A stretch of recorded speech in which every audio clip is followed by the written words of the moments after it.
Welcome to Harry's Verse. Today's adventure: what if Harry Potter awakened Iron Man's genius and built an empire to crush Voldemort?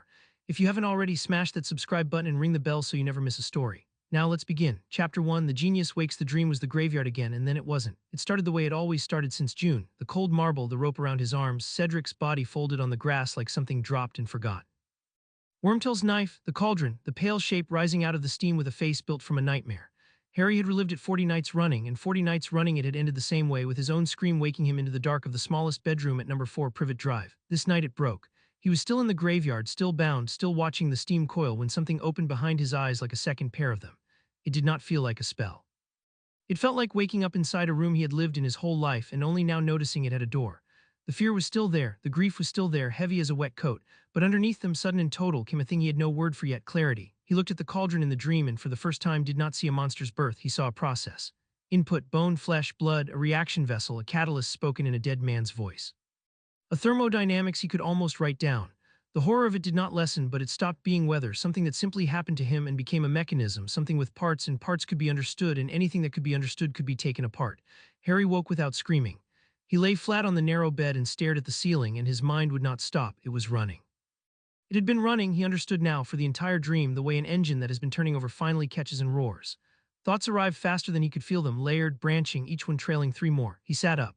The room was the same junk room it had always been, Dudley's broken cast-offs heaped in the corners, and Harry looked at the dead toaster on the top of the pile and felt the strangest thing. He understood it. Not the way you understand that bread goes in and toast comes out. He understood the nichrome element and why it glowed, the bimetallic strip that bent with heat and tripped the latch, the spring tension, the failure, a cracked solder joint at the timer contact. He could see it from here, could see the exact green-gray bloom of corrosion that had killed it. He had never been taught a single one of those words. They were simply present, the way his own name was present, a body of knowledge sitting in him with the comfortable weight of something he had owned for years. And riding on top of the knowledge, stranger still, was a voice that was almost his and not quite, dry, fast, faintly amused. Even now, even here. You've been carrying a wand for 4 years, it said, in the place where his own thoughts lived, and you've never once asked what it actually does. Harry reached under the loose floorboard and took out his wand. 11 inches, holly, phoenix feather. He had pointed it at 100 things and made them happen, and never, not once, asked the question the voice was asking now. He turned it in the moonlight. What is it actually doing? When he said Lumos, light came out of the tip. Where did the light come from? Not from the wood. Not from the word. Hermione had drilled into him often enough that the word and the wave were scaffolding, that the real work happened somewhere else. From him, then. From some reservoir in him that he had never measured, drawn out through a focusing instrument he had never examined, shaped by an intention he had never modeled. Magic, the wizarding world told its children, was a gift. You either had it or you didn't. It was personal, finite, mysterious, and not to be questioned, and the whole of magical education, Harry realized lying there at 3:30 in the morning, consisted of memorizing which gestures produced which results without ever once asking why. They had 1,000 years of spells and no theory. They had a science and had decided to treat it as a religion. The new clarity looked at that fact and found it frankly offensive. He did not sleep again. He sat against the headboard with the wand across his knees and began methodically to take his own magic apart. By dawn he had a working model and a problem. The model first. He had spent the dark hours doing something no professor had ever asked of him. He had cast the simplest spell he knew over and over and paid attention not to the result, to the cost. He lit the wand tip and held it and felt the small, steady drain like a tap left running. He let it die and felt the drain stop. He lit it brighter and felt the tap open wider. He could not put a number on it yet, he had no instrument, but he could feel the shape of the thing, a flow, a reservoir, a resistance in the channel that was the wand. Power, source, conductor, load. He had 4 years of school magic, and the moment he framed it as a circuit it became legible. That was the model, the problem was the trace. He knew the rule the way every underage wizard knew it, as a threat. Do magic outside school before you turn 17, and the ministry knew, and an owl came and you were in trouble. He had been threatened with expulsion over a hovering pudding that had been Dobby's doing, so the ministry could detect magic done by a minor. Fine, how? He worked it the way the voice in his head wanted. Everything worked, from the observable facts backward to the mechanism. Fact 1, the ministry had punished him for the pudding even though he had not cast it. So the trace did not detect who cast, it detected magic near him in a place where magic was not expected. Fact 2, he had performed magic at the Burrow and at Hogwarts and in Diagon Alley without a single owl, so the trace did not fire in magical households or magical places. It could not. Arthur Weasley did magic at home 100 times a day, Molly did more. If the trace flagged every spell in a wizarding house, the ministry would drown in parchment. Therefore the trace was not a detector of who. It was a detector of anomaly. It listened for magic happening in places that were supposed to be quiet, muggle places where any magic at all was an event worth an owl. Privet Drive was supposed to be quiet. That was why a single hover charm had brought the ministry down on him.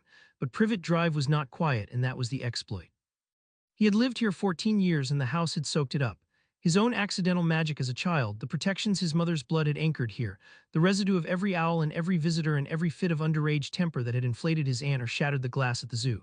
The house had a noise floor, a low, constant hum of ambient magic that the trace, listening for anomalies, would have to ignore or it would scream every night. The detector had a threshold. Anything below the threshold was noise, the trace discarded it. So do magic under the threshold. Harry got off the bed and knelt on the floor in the gray light and tried it, not Lumos, which flared bright and loud. He held the wand and opened the tap the smallest amount he could manage, a flow so faint that the very tip of the holly did not light but merely warmed, a few degrees, the heat you'd feel from a hand held near. He held it for a slow 10 count, he let it go. No owl came. He did it again, longer. He warmed the air in front of him until he could feel it on his face, working entirely under the loud, obvious spellcasting the trace was built to catch, doing magic the way you might whisper under the noise of a crowd. The dead morning held its silence. The ministry, listening for shouts, heard nothing because he had learned to whisper. He sat back on his heels. 4 years of being told the rules were absolute and the rules had a hole in them you could drive a truck through, and nobody had ever looked because nobody had ever asked how instead of whether. The wizarding world did not lack for cleverness. It lacked for the particular kind of irreverence that picks a thing up and turns it over to find the seam. He had that irreverence now. It had woken up in the graveyard wearing a stranger's confidence in his own face. Proof of concept, the dry voice said, satisfied. Now do something with it. He started with the Dursleys because they were the nearest problem and because he wanted to know if the new thing in his head worked on people the way it worked on toasters. It did. He came down to breakfast and instead of being a sullen shape they ignored, he watched them. Vernon over the newspaper, blood pressure visible in his neck, a man whose entire authority rested on no one ever calling his bluff. Petunia, all surface, terrified of the neighbors and of her sister's ghost in equal measure. Dudley, 11 stone of habituated bullying that had never once met resistance it couldn't outmass. A system, inputs and outputs, levers. He did not raise his voice and he did not raise his wand. He simply stopped behaving like the load the system expected. When Vernon began the morning's threat, the usual one, about no funny business, about being grateful for the roof, Harry put down his toast and said pleasantly, Aunt Marge is coming for Dudley's birthday, isn't she? The whole street will be here, the Palkases, the Masons. He let that sit. It would be a shame if anything unusual happened in front of them. You remember how unusual things happen around me when I'm unhappy.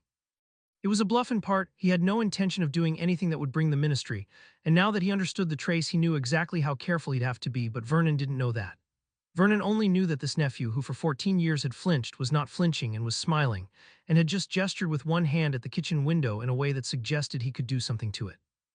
The blood went out of Vernon's face and then surged back into it, and for a moment the old reflex won and he started up out of his chair, and Harry simply held his gaze, calm, certain, curious, the way you'd watch a kettle to see if it would boil, and Vernon sat back down. Just, Vernon managed, just stay out of the way.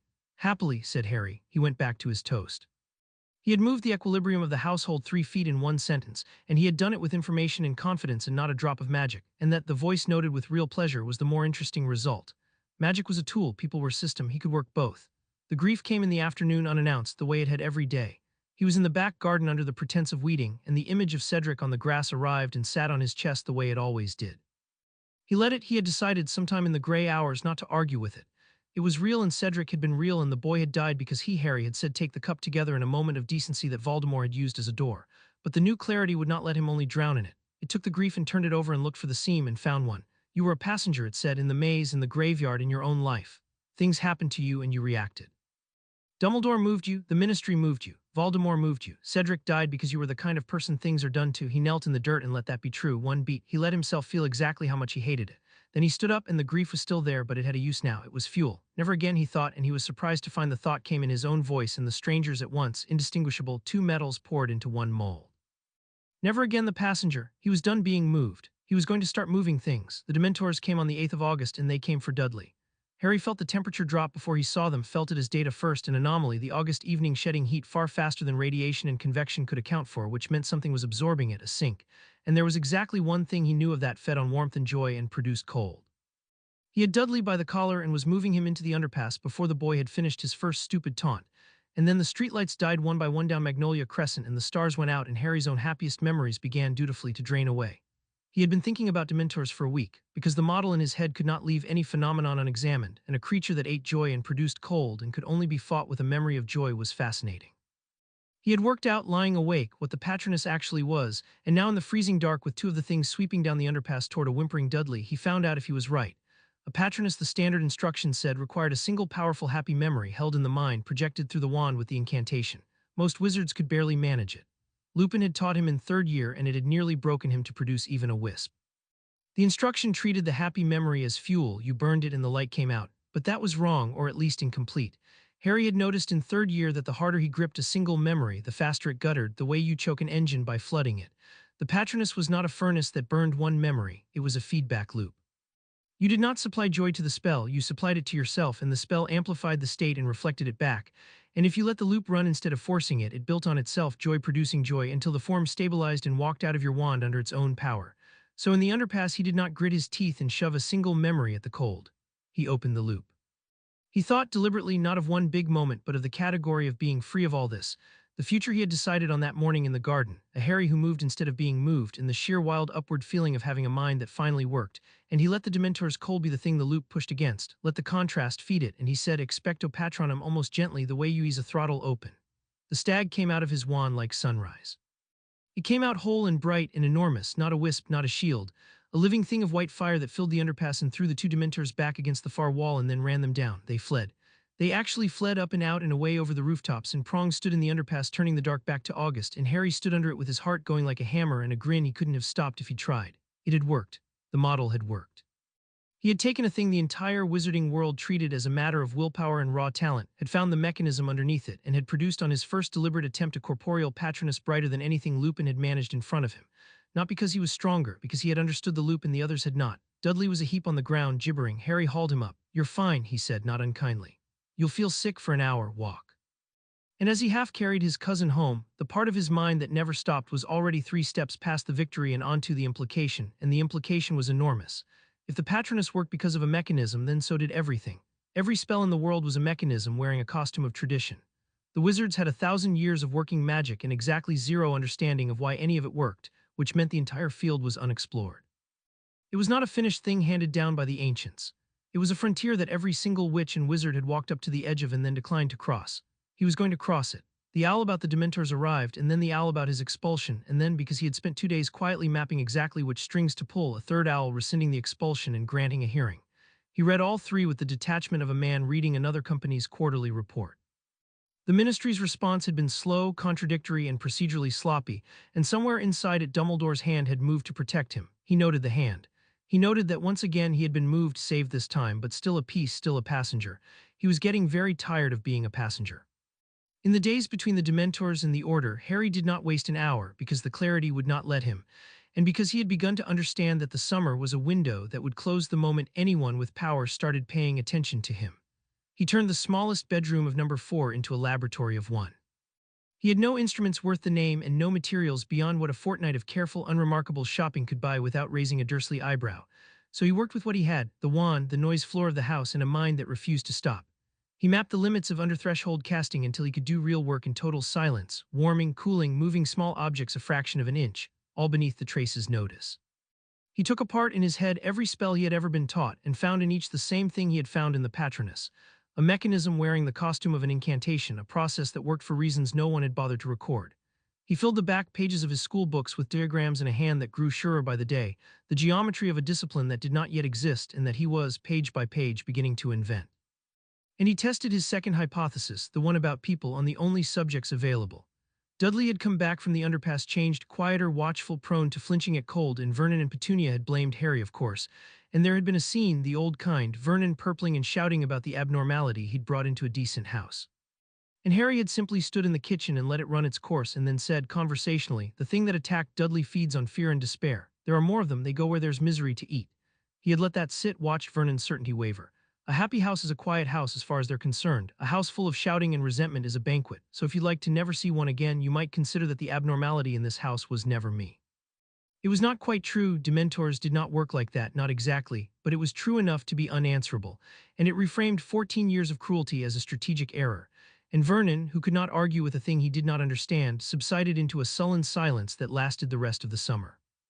It was, Harry reflected that night, a small and petty victory, and he noted with interest that he felt no triumph in it and no guilt either, only the cool satisfaction of a hypothesis confirmed, that people like spells ran on mechanisms and that a man who understood the mechanism could move the immovable with a sentence.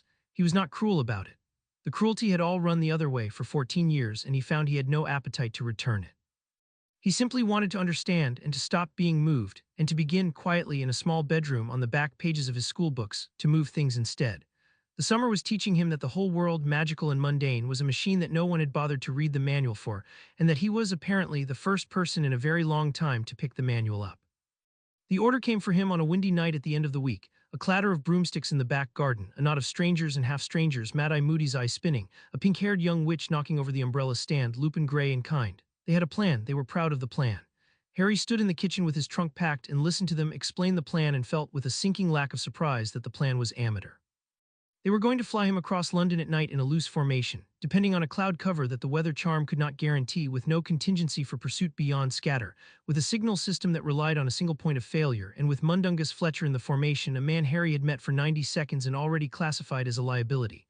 There was no redundancy. There was no fallback. The entire operation was being run on the assumption that nothing would go wrong, which was the one assumption Harry's mind now flatly refused to make about anything. He did not say so. He was learning the value of holding his analysis until he knew what it was worth to spend it. He got on the broom, he flew the route. It went fine as it happened precisely because Voldemort wasn't yet moving openly. They had been lucky, and they would call the luck competence, the way people did. But he spent the whole cold flight over the orange glow of London cataloging every weakness in the operation, and beneath that every weakness in the people running it, and arriving at a conclusion that settled into him with the weight of a foundation poured. These were good people, brave people. Lupin had a kind face and Tonks had laughed when she knocked the umbrella stand over, and Moody had checked the sky 9 times because he genuinely meant to keep Harry alive. And they were going to lose.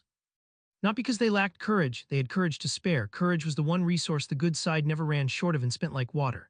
They were going to lose because they were fighting a war the way wizards did everything, with talent, tradition, and no engineering. Voldemort would build in his way, gather forces, take ground, plan, and the Order would react bravely one crisis at a time until they ran out of brave people. Unless someone changed the terms. Number 12, Grimmauld Place unfolded out of the gap between two houses, and Sirius opened the door, and for a moment Harry was simply uncomplicatedly glad.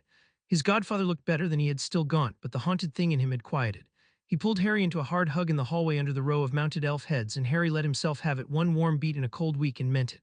"You look different," Sirius said, holding him at arm's length, studying him. "Older, what happened to you?"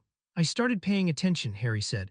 The house was a mausoleum of the Black family's pride, decaying behind layers of dark enchantment, and the Order had made a headquarters of it without ever quite making it work. The gas lamps guttered, the boiler groaned, half the rooms were sealed, and Mrs. Black's portrait shrieked behind its curtains at every loud noise. A meeting was breaking up in the kitchen as they came down. Harry caught the tail of it, Molly Weasley's worried voice and Snape's silken one and Dumbledore's calm and cert. The boy is to be kept safe and informed only as necessary, and Harry followed that too, the only as necessary, the casual assumption that he was a thing to be managed. He let it go for now. He had a more interesting use for the evening. He waited until the meeting cleared and the house quieted, and it was only him and Sirius at the long kitchen table with a pot of tea between them. Then he said, "Sirius, the cellar, what's down there?" Sirius blinked. "Junk, Black family junk, dark stuff, creatures, hoarded, broken furniture, a coal store nobody's used since my mother died." "Is it big?" "Big enough. Goes back under the next 2 houses. I think the Blacks expanded it illegally sometime in the 1700s. A flicker of the old marauder in his grin. "Why, Harry, what are you after?" Harry turned his teacup a quarter turn on its saucer and considered how much to say, and decided for Sirius on the truth or most of it. "I've had a few ideas about magic, about how it actually works underneath in a way nobody seems to have bothered to look at, and I think I can build things that would change how this war goes." He met his godfather's eyes. "But I need a space. Somewhere out of the way where nobody's going to look over my shoulder and tell me it can't be done. Give me the cellar." Sirius studied him for a long moment. Whatever he saw, the new steadiness, the absence of the flinch, it made him sit back. "When I was your age," he said slowly, "I'd have asked for the cellar to brew something that'd get me expelled. You're asking like a man asking for a workshop." He pushed his chair back and stood and held out a hand to pull Harry up. "Come on. Let's go look at it, and Harry, whatever you're building down there." The grin came back, but quieter now, almost proud. "I'm in." The cellar, when Sirius lit the lamps, was everything he'd promised and worse. Low brick vaults receding into the dark, the air thick with dust and dark magic residue that Harry could now feel as a faint pressure, a noise floor far higher than privet drives. Creatures hoard glittered in one corner, a cold room, a coal store. Iron rings set in the walls for purposes Harry chose not to think about. And space, long deep hidden beneath 3 houses and a dozen layers of concealment that meant no ministry detector, no order member, no dark lord would ever measure what he did down here. It was, he understood, standing in the dust with his heart beginning to race, perfect, a garage, his garage. "I'm going to need a few things," he told Sirius. "Tomorrow. But tonight I need to measure something, and I think I can do it with what's already down here." Sirius watched him cross to Creature's hoard and begin, with the brisk irreverence of a man going through a junk drawer to pick it apart. "Measure what?" "Magic." Harry turned over a tarnished silver instrument, some Black family astrolabe, and set it aside. "You can't improve a thing you can't measure. The entire problem with wizardry is that nobody measures anything." Ask any professor how much power a spell takes and they'll tell you it depends on the wizard, which is a way of saying they have no idea, which is a way of saying they've never built an instrument that would tell them. He found what he was after, a slender quartz rod set in a corroded brass mount, part of some old divining tool, and held it up to the lamp with something close to tenderness. Quartz, it'll do. He explained as he worked, partly for Sirius and partly because saying it aloud helped him see the next step. The model in his head had told him days ago at Privet Drive that magic moved like current, a flow, a reservoir, a resistance. The trouble with the metaphor was that current could be measured and magic supposedly could not. But that was only true if you insisted on measuring the magic directly. You didn't measure electricity by looking at the electrons.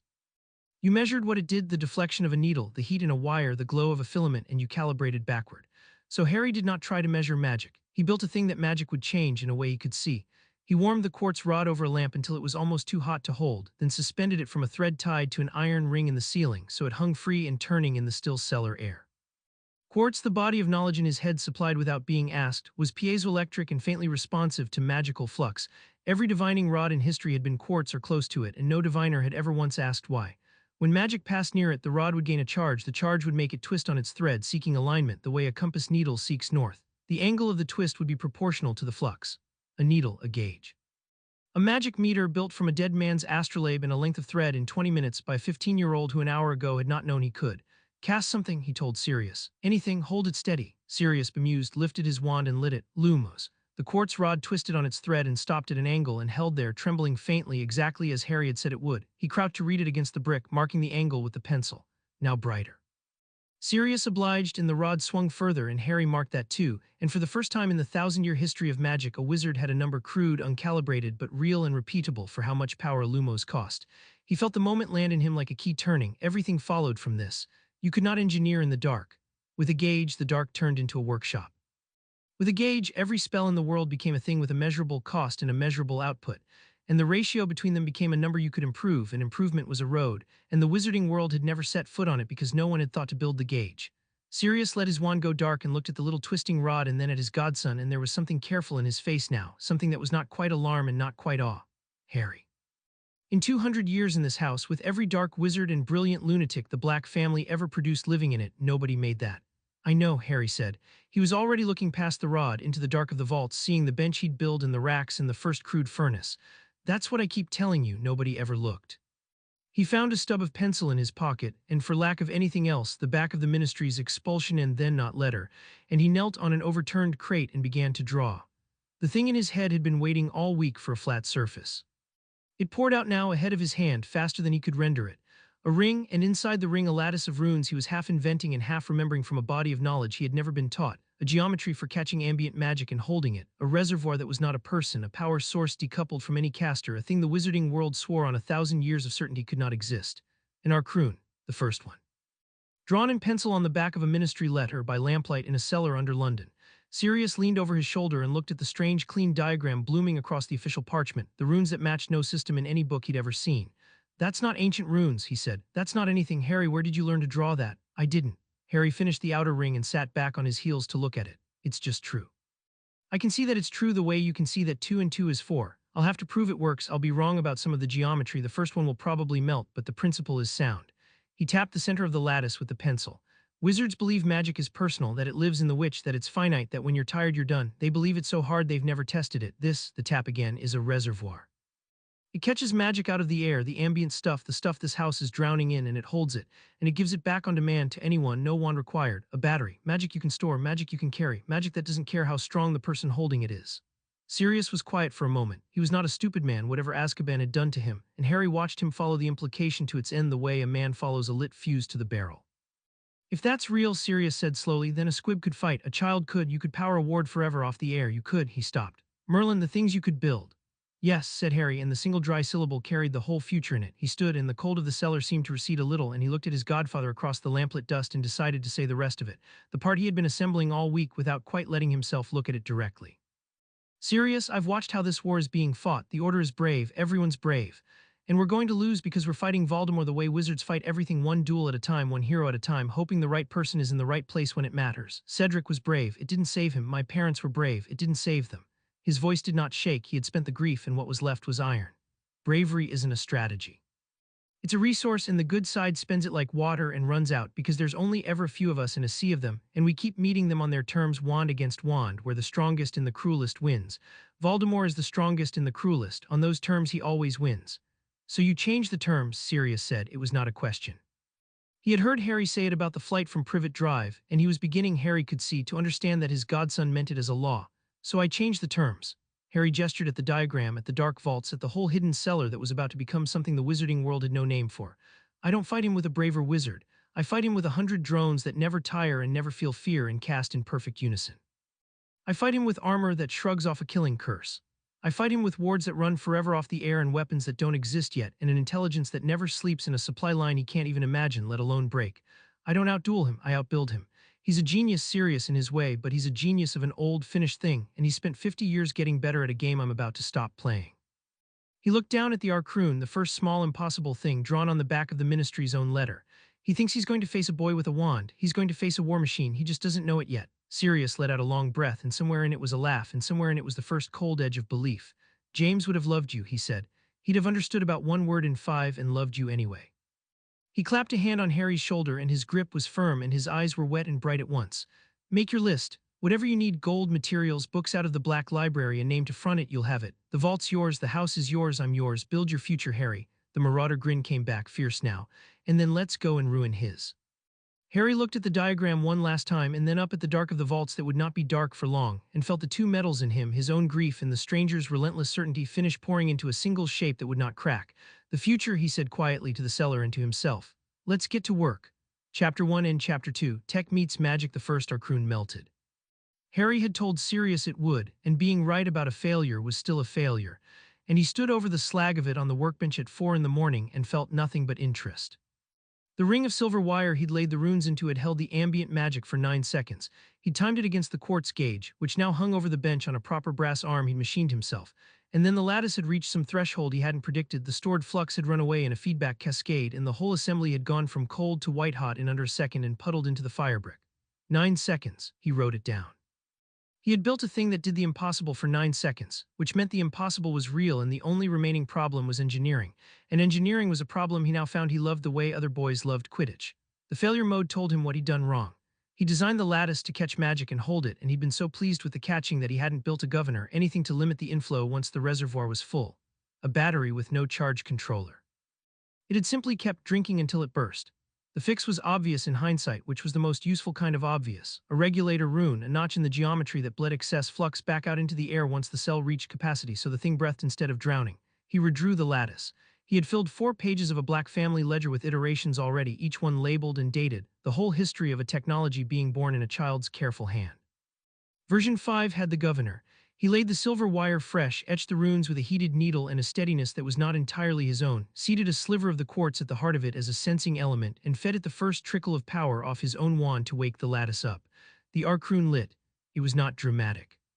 That was the thing Harry would remember, that the most important object he had ever made simply began quietly to glow, a soft steady blue-white at the center of the silver ring, no bigger across than a galleon, sitting in its cradle on the bench and drinking the ambient magic of the Black House's drowning cellar.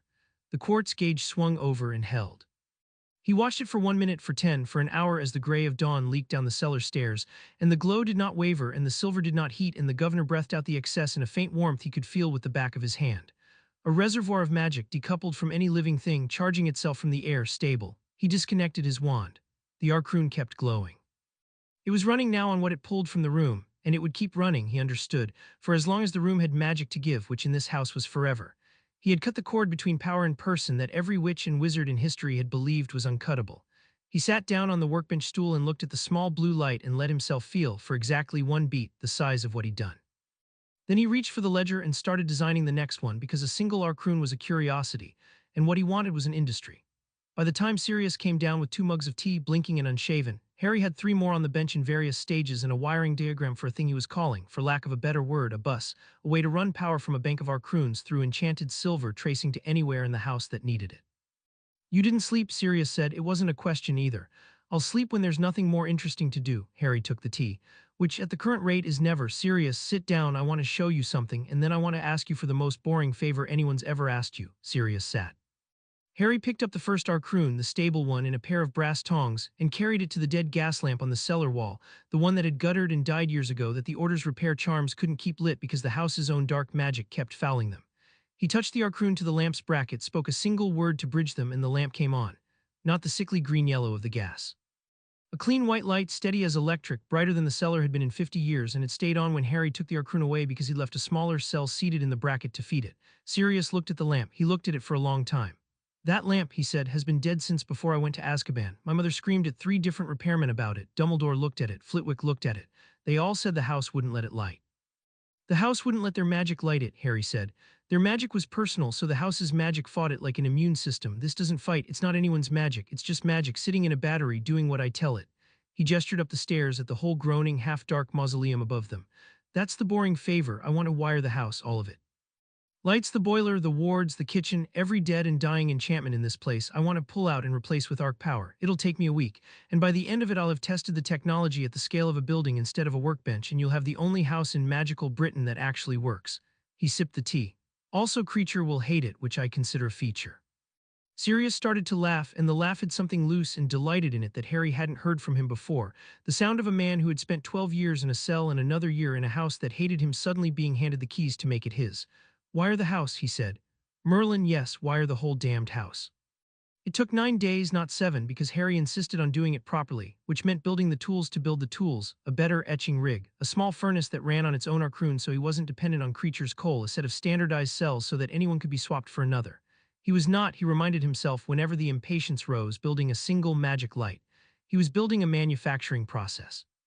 The first one was a miracle, the 1000th one had to be a Tuesday. And somewhere in those 9 days, around the 4th arcroon and the 2nd sleepless night, he built Oak. It started as a convenience and became something else.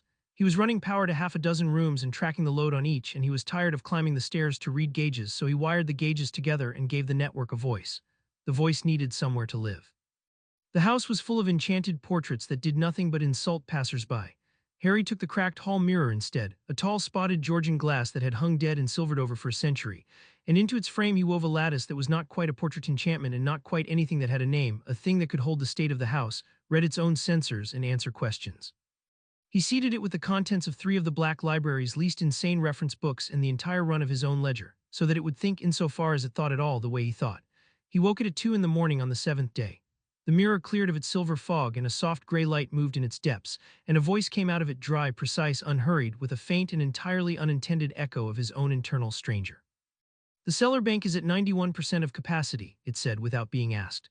"The boiler is drawing more than its room can supply. You have undersized it. The portrait of Mrs. Black is attempting to alert the house to my presence, and I have, on my own initiative, muted the corridor that contains her. Shall I introduce myself, or would you prefer to keep working?" Harry stood in front of the mirror with a soldering iron cooling in his hand and felt the back of his neck prickle. He had built a magic light and a magic battery, and those had been engineering. This was something he had not entirely meant to do, an intelligence wearing the shape of his own method, already managing his house and quietly improving on his instructions. The dry voice in his own head, the stranger, the genius, the thing that had woken in the graveyard, observed the mirror with what felt like professional approval, as though recognizing a younger sibling. "Introduce yourself," Harry said. "I am the operations and arcane kernel of this household," the mirror said. "I monitor, I regulate, I keep the books, and I am told I am insufferable, though as I have existed for 4 minutes I cannot yet confirm it. You will want a name shorter than the operations and arcane kernel. May I suggest the initials?" "Oak," Harry said. "Oak," the mirror agreed. "Oak, a tree that lives 1,000 years and is mostly used for furniture. I shall try to be the former."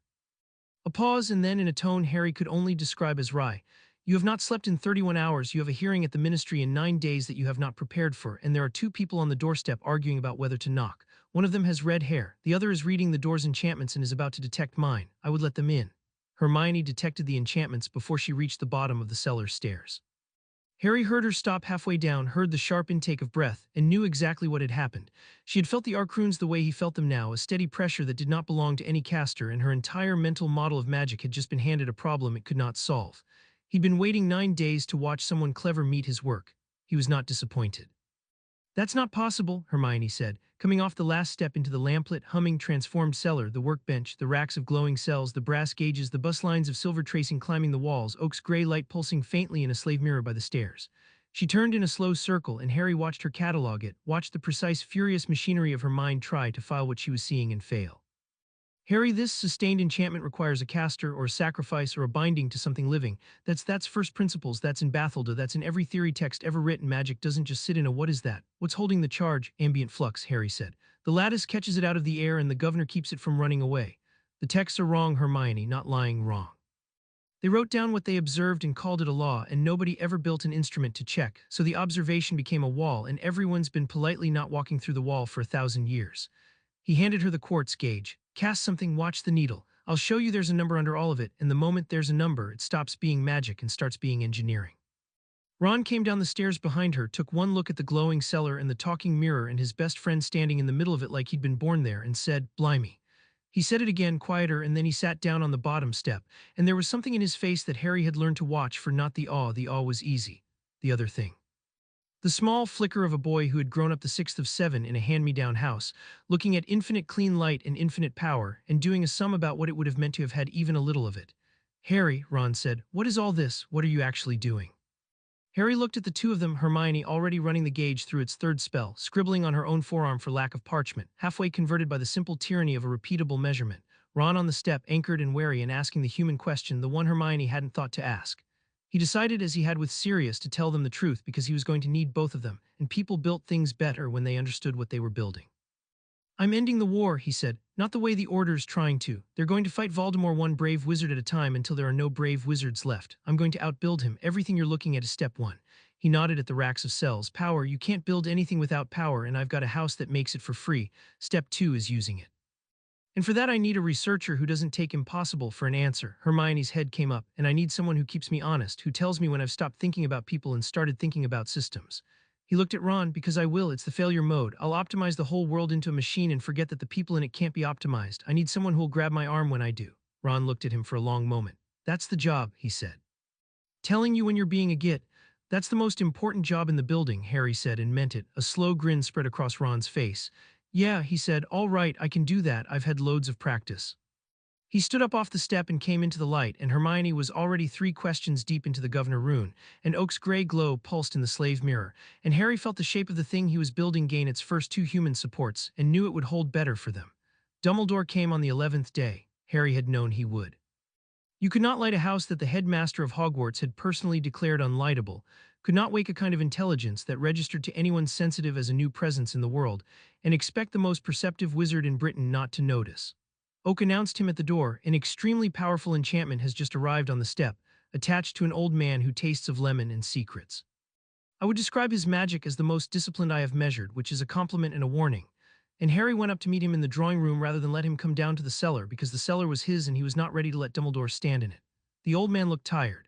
He looked, Harry thought, like a man who had built his entire life's plan around a particular shape of a particular boy, and had just learned that the boy had become a shape he did not recognize. "Harry," Dumbledore said, and the blue eyes did their familiar work, warm and twinkling and weighing. "You have been busy this summer." "I have. Sirius's house has not been so alive in a century. The portraits are subdued, the lamps are extraordinary," a pause, gentle, surgical, "and there is something in the old hall mirror that watches me think. May I ask what you have made, Harry, and perhaps the more important question, why?" Harry sat across from him and did not offer tea, which was itself a message, and which Dumbledore registered with the faintest movement of his eyebrows. "I've made a way to store magic outside a person," Harry said, "and a way to power things with it forever, and a way to keep track of all of it that's clever enough to talk. I'm going to make more. I'm going to make weapons and armor and an army that doesn't bleed, and I'm going to use all of it to kill Voldemort properly for good instead of bleeding the Order white hoping he trips over a prophecy." He held the old man's gaze. "That's the what and the why. You came here to talk me out of it. Go ahead." Something passed over Dumbledore's face, surprise perhaps at being read so cleanly, or grief, or simple recognition. He folded his long hands. "I came," he said, "to understand. And yes, perhaps to counsel caution.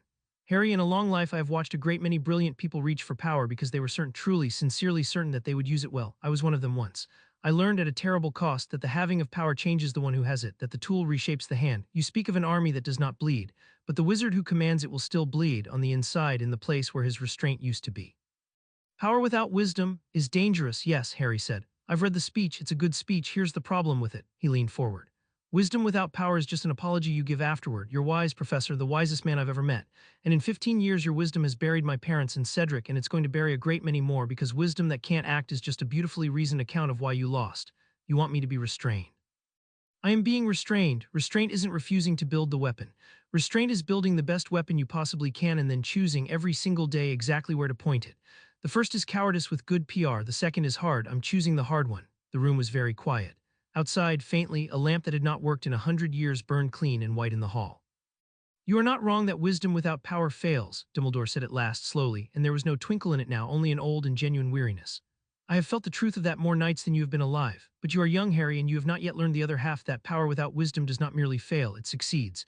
It gets exactly what it reaches for, and then it discovers that the reaching has made it into something that wanted the wrong thing. I will not stop you. I do not think I could, and I am not certain I should, but I will ask one thing. He rose, and at the door he turned back, and the blue eyes found Harry's and held them. The person you are most afraid of becoming, build something that can stop him too, not Voldemort yourself. Promise me that and I will worry a great deal less. He left. Harry sat alone in the drawing room for a long time, and then he went down to the cellar and stood in front of Oak's mirror, and he said, Oak. New standing instruction, highest priority. If I ever order you to do something that would make Voldemort proud of me, you refuse, you argue, you wake Ron up and put him in the room. Understood. Understood, said Oak after a pause that in a person Harry would have called thoughtful. I will require a definition of the threshold in time, but I take the principle. You have just built the very thing the old man asked you to build, and you built it within the hour. I find I respect you slightly more than I did this morning. Do not let it go to your head, it was a low bar. Harry almost smiled. He did not smile 2 days later when Oak flagged the first of the rumors. The intelligence had on its own initiative. Harry was going to have to talk to it about its own initiative, begun reading the wizarding press, the ministry's public filings, and a number of channels Harry suspected it was not supposed to be able to reach. It surfaced the pattern dryly, projecting clippings onto the cleared face of a slave mirror. There is a small story growing in the corners, it said. A Mr. Lucius Malfoy, governor and donor, has asked the Department for the Regulation of Magical Artifacts 3 separate questions this week about unregistered persistent enchantments of unknown provenance. A clerk has been assigned. And the minister has, this morning, appointed a senior undersecretary named Dolores Umbridge to a new post concerned with magical safety in the home. I do not believe in coincidence. I am 4 days old, and even I do not believe in it. Harry looked at the clippings. Lucius Malfoy asking precisely the right question, not who is the boy who lived doing, but what is this new kind of magic and who controls it? A smarter question than the ministry's, which meant a smarter enemy than the ministry. And Umbridge, a regulatory hand reaching toward the home, toward exactly the domestic enchantments Harry had just made obsolete and infinitely reproducible. The establishment had felt the tremor. It did not yet know what had caused it, but it had begun with the slow, blind competence of a large animal to turn toward the source. Keep watching them, Harry said. Both of them. I want to know what Malfoy knows before he knows it. Hermione moved into the cellar in everything but name. She had arrived a skeptic with a theory text under her arm, and within 3 days she had become something Harry had not dared hope for.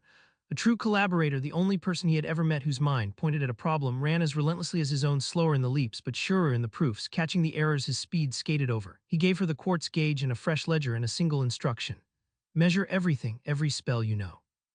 I want a table, incantation, output, cost, the ratio between them. Nobody in the history of magic has ever made that table. Make it. She made it. She worked for 2 days barely sleeping, casting every charm and hex and transfiguration in her formidable repertoire at targets while the gauge swung and Ron read the angles aloud and Harry built. And at the end of it she had 4 pages of numbers that no witch or wizard had ever possessed, and her hands were shaking when she showed him, and it was not from exhaustion. Harry, she said, look at the ratios, look. She stabbed a finger down the columns. The levitation charm and the banishing charm do nearly opposite things, and they cost almost exactly the same, and the cost is enormous compared to what they accomplish. We're throwing away 90% of the power. More. The incantations they're terrible. They're the first thing that worked 1,000 years ago, and nobody ever optimized them because nobody could see the waste, because nobody had a number. She looked up at him, and there was something almost frightened in her face, the vertigo of a believer who has just glimpsed how much of the holy book is wrong. If we redesigned the spell forms around the measurements, if we built incantations to maximize the ratio instead of inheriting them from some medieval hedge wizard, we could do the same magic for 1/10 of the cost, or the same cost for 10 times the magic. I know, Harry said gently, that's the whole game.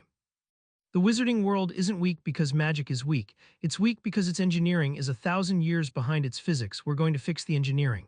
He tapped her table, the first real spellcraft data in history, written in a 16-year-old's neat hand on the back of black family ledger pages.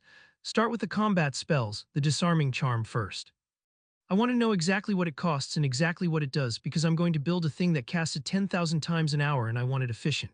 It was Ron who kept him human, and he did it that same night without meaning to. They were eating cold pie on the cellar steps at 1 in the morning, the racks of Arcroons glowing steady and blue around them, and Ron was quiet in a way that Harry had learned to read. You all right? Harry asked. Yeah. Ron turned a fork over in his fingers. It's just, he nodded at the nearest rack, the casual blazing infinite light of it. You know what that is to me? Mum used to do the lamps by hand every night because we couldn't keep a proper lighting charm running. It cost too much, it tired her out, and she'd never say so, but I could see it. 7 kids and she's lighting the house by hand like it's 1800, and you've got a wall of the stuff down here for free forever, and you made it in a week in a cellar. He wasn't angry, that was the thing that landed in Harry. He was just telling the truth. When you sell this and you're going to sell it, I can see it on you. There's 100,000 mums out there lighting houses by hand. Squibs who got told they were nothing. Old folks who can't manage the big charms anymore. That's who this is for, not just the war, Harry, them. He shrugged, embarrassed now. Just don't forget them when you're busy being brilliant, that's all. Harry sat with that. The genius in him had been 3 steps down a road about manufacturing tolerances and supply chains, and Ron had reached out and turned its head gently toward the thing the manufacturing was actually for. I won't forget, he said, and made it a promise and followed it where promises went. And you just gave me my whole business model in one speech, so as far as I'm concerned, you've already earned out the year. Ron snorted, but he looked pleased, and the wary thing in his face eased, and Harry thought, this is what he's for. This is the most important job in the building, and he doesn't even know he's doing it. He turned Oak to the wards 2 days later, and that was where the war first showed its teeth in miniature. The Black House had defenses, old ones, layered, half-decayed, anchored to the bloodline and the Fidelius, and a dozen lesser charms that Harry now understood as a security system designed by people who had never heard of redundancy. He pulled them apart with Oak's help and the gauge's numbers, mapped every protection in the house, and found 3 single points of failure that, if a clever attacker knew them, would bring the whole structure down at once. He rebuilt it on arc power, distributed self-healing, each ward fed by its own cell so the loss of one did nothing, the whole network watched and managed by Oak in real time. To test it, he had Sirius and Hermione throw everything they had at the rebuilt front door ward while Oak ran the defense. The intelligence did not merely hold. It adapted rerouting power to the point under attack, hardening the lattice a half-second before each strike landed because it had learned to read the wand motion through the door's own enchantments and predict the spell, bleeding off the force of a blasting curse into the ground like a lightning rod. Sirius, sweating, lowering his wand, said, "It's like fighting a duelist who's already seen the fight." "It has seen the fight," Harry said. "It's seen 400 of them. It remembers every spell you've thrown since I gave it the door, and it'll remember every spell anyone ever throws at this house for as long as it runs. That's the difference. People learn slowly and forget. Oak learns instantly and never forgets. Scale that up." He looked at the door, at the gray light pulsing calm and certain in Oak's mirror. "Now imagine a battlefield full of things that all share one memory. You hit one of them with a curse it's never seen, and a heartbeat later, every single one of them knows how to block it. Forever." Hermione had gone pale. "That's Harry, that's terrifying." "Yes," Harry agreed. "It's supposed to be, it just needs to be terrifying to the right people." But he heard Dumbledore in the back of his mind and Ron's cold pie speech, and he added, quieter, "Oak, you heard that, the right people, hold me to it." "I always do," said Oak. And in a room far to the north, in a house Harry had never seen, Lord Voldemort woke from a probing of the Scarlink with a feeling he had not had in 14 years and did not enjoy. He had reached down the link as he reached most nights, idly the way a man tests a sore tooth, expecting the boy's dreams, the boy's fear, the warm, stupid grief he had been feeding on all summer. He had found a wall. Not a clumency, he knew a clumency, knew its textures, the brittle false fronts and the laborious blankness that Severus wore. This was different.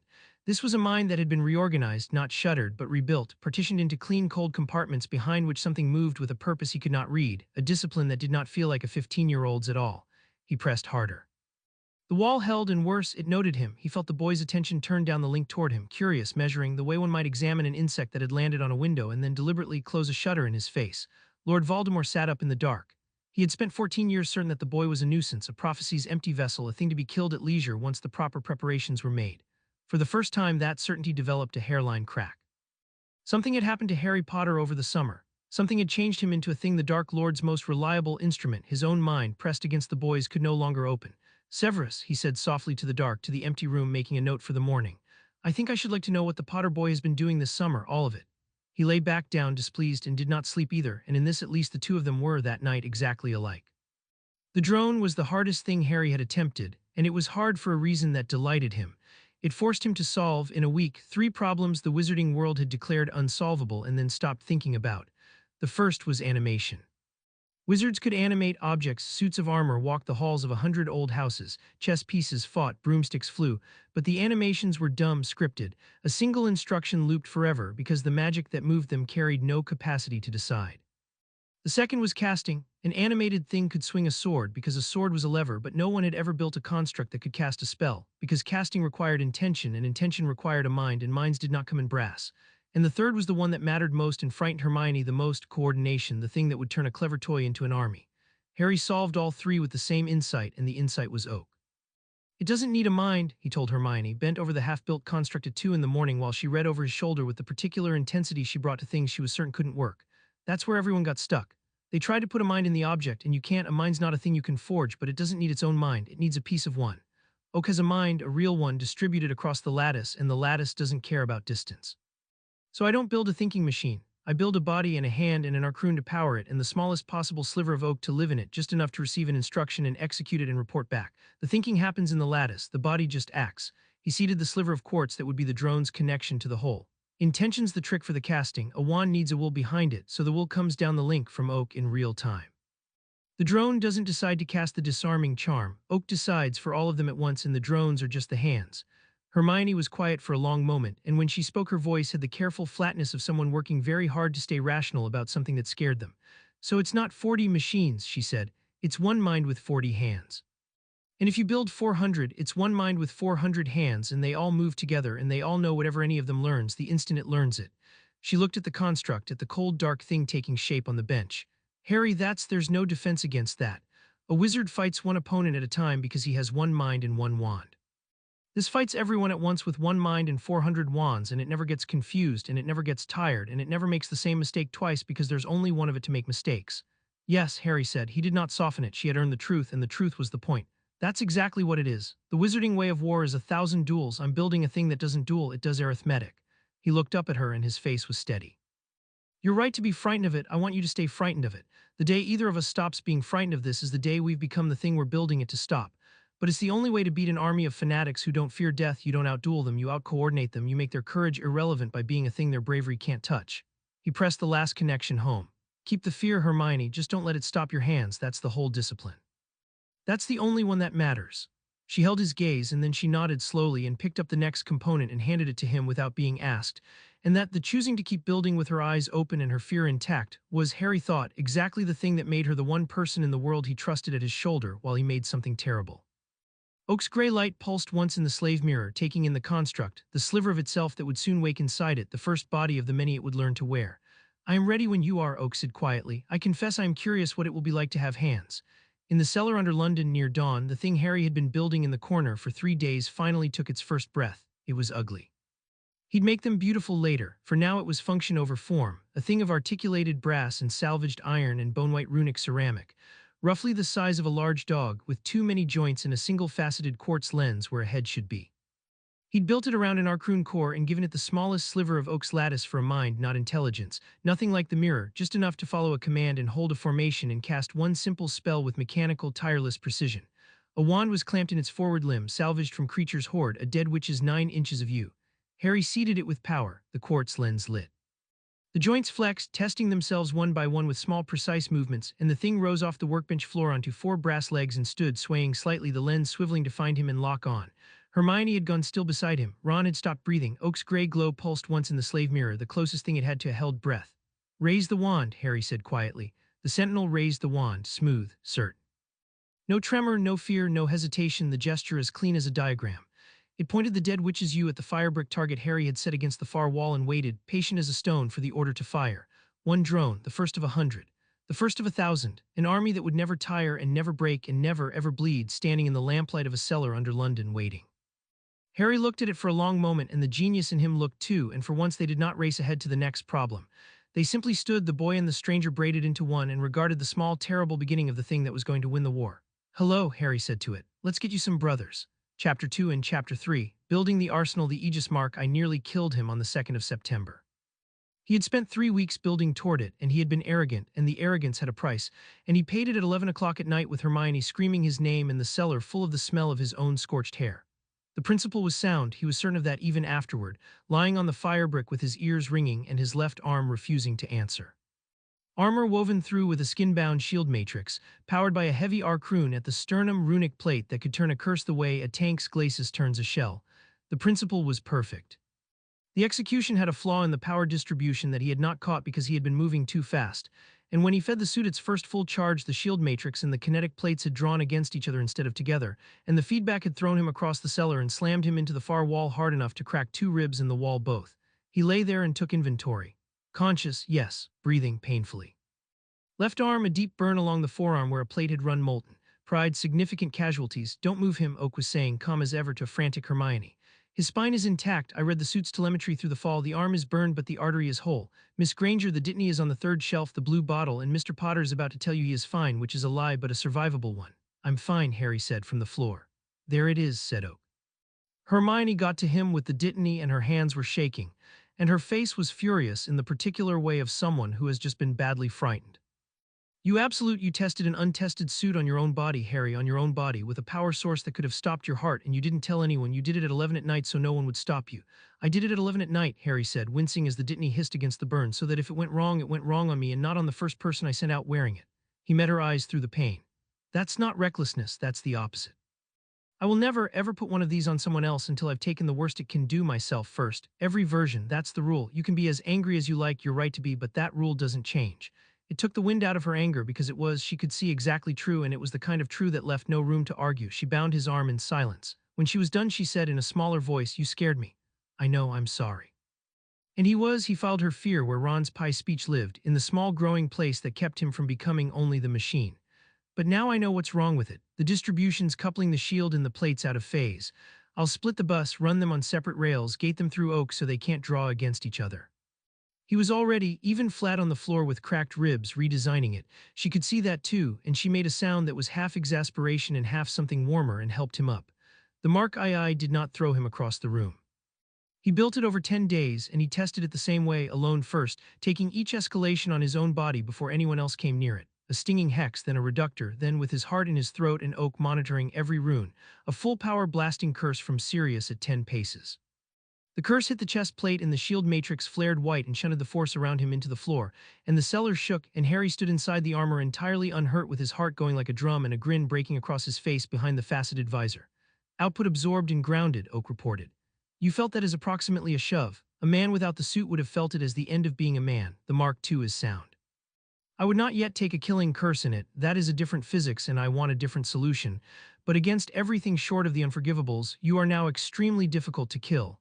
Try not to let it make you stupid.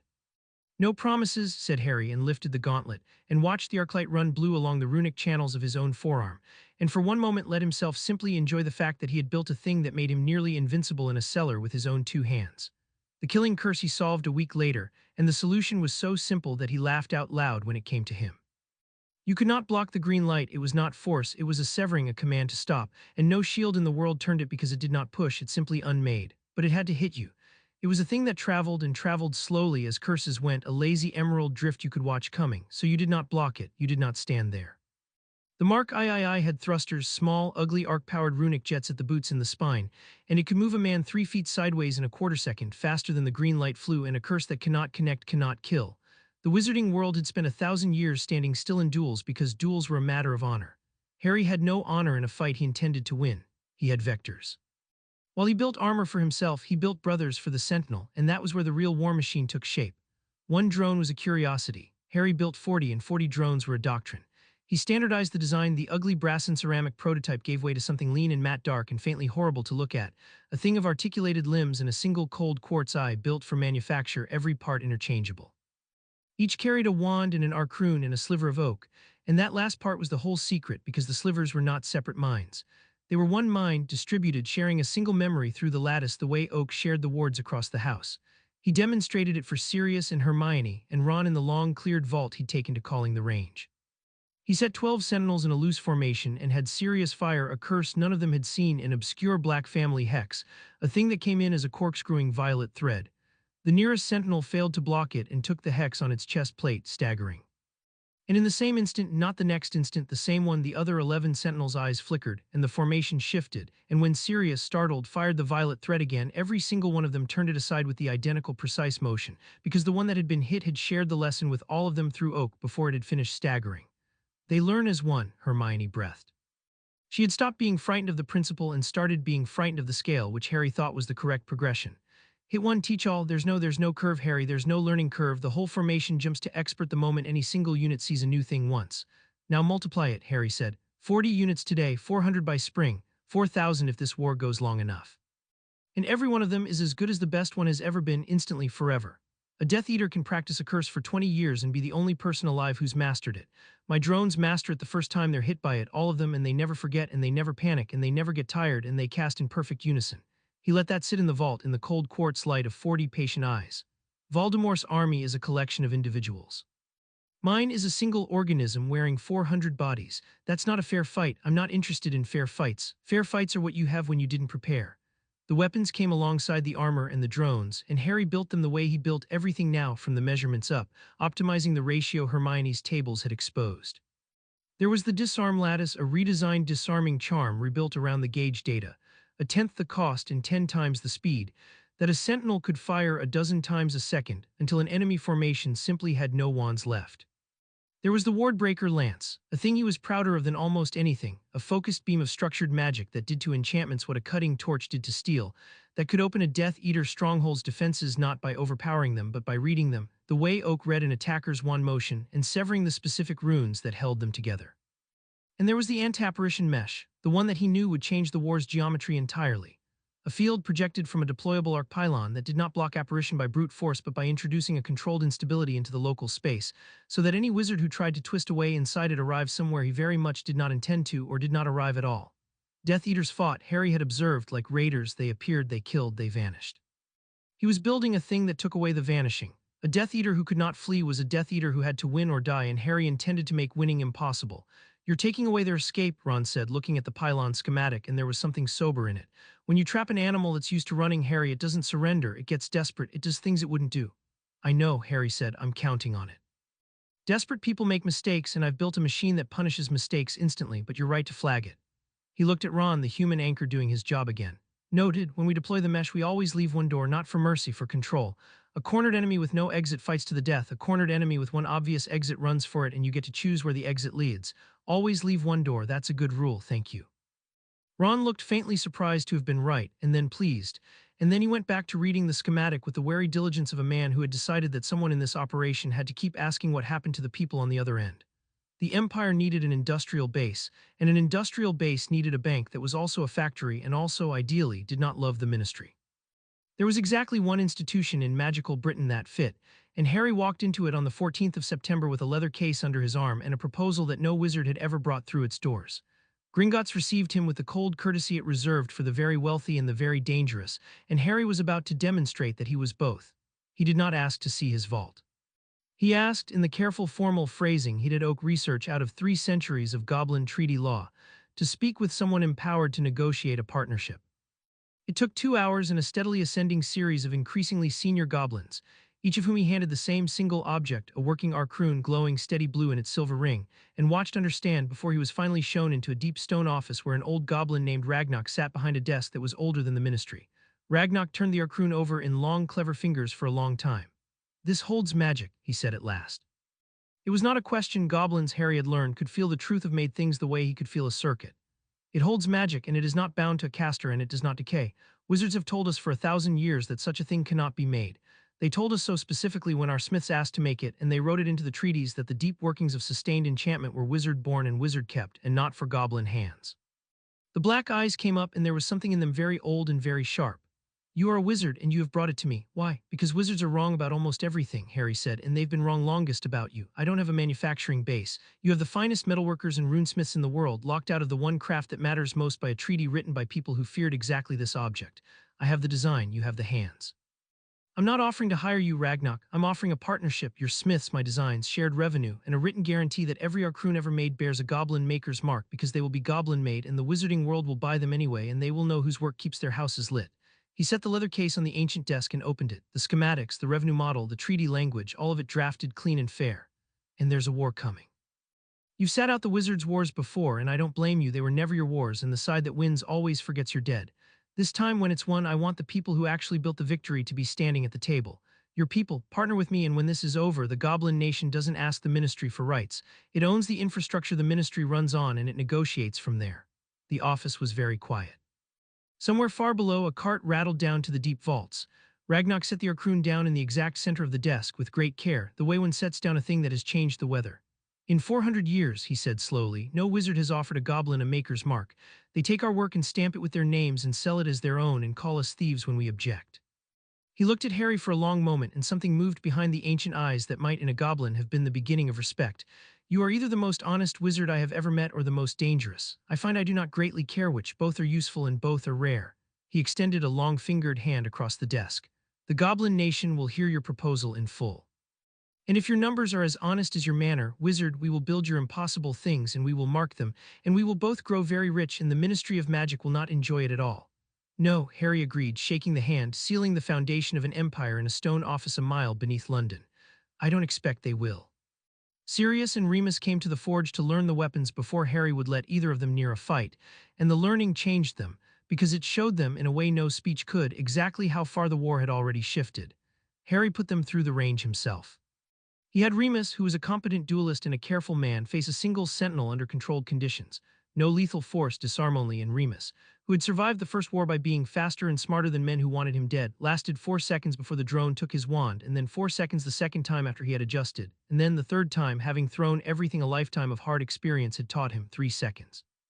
Because the drone had learned his adjustments faster than he could make them. He stood there, wandless, breathing hard, and looked at the cold, patient thing that had just dismantled him without effort or malice, and his gray face was very still. I've been fighting these wars since before you were born, he said quietly. James and Lily and Sirius and I, we were good, Harry, we were some of the best. And that thing would have killed all 4 of us in the time it takes to draw breath and felt nothing and learned something useful from the doing of it. He looked at Harry and there was grief in it, and awe and the particular vertigo of a man watching the rules he had staked his life on become quaint. Every friend I ever buried died fighting fair, wand against wand, the way we were taught, and you've made fair obsolete in a cellar in a single summer. Fair was always a lie the strong told the weak, Harry said. It just took someone who'd been the weak one his whole life to notice. My parents fought fair and died, Cedric fought fair and died. The whole side of the Angels has been losing for a century because it agreed to fight by rules the other side breaks the moment it's convenient. He gestured at the sentinel, the cold blue light of its eye. I'm not building a better duelist, Remus, I'm building the end of duels.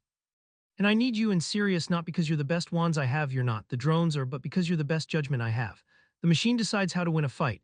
It can't decide which fights are worth winning or which family matters or when mercy is the smarter move. That's the part that stays human, that's the part I'm trusting to you. Sirius, who had watched the whole demonstration with a grin that grew steadily less amused and more thoughtful, picked up his godson's meaning and turned it over.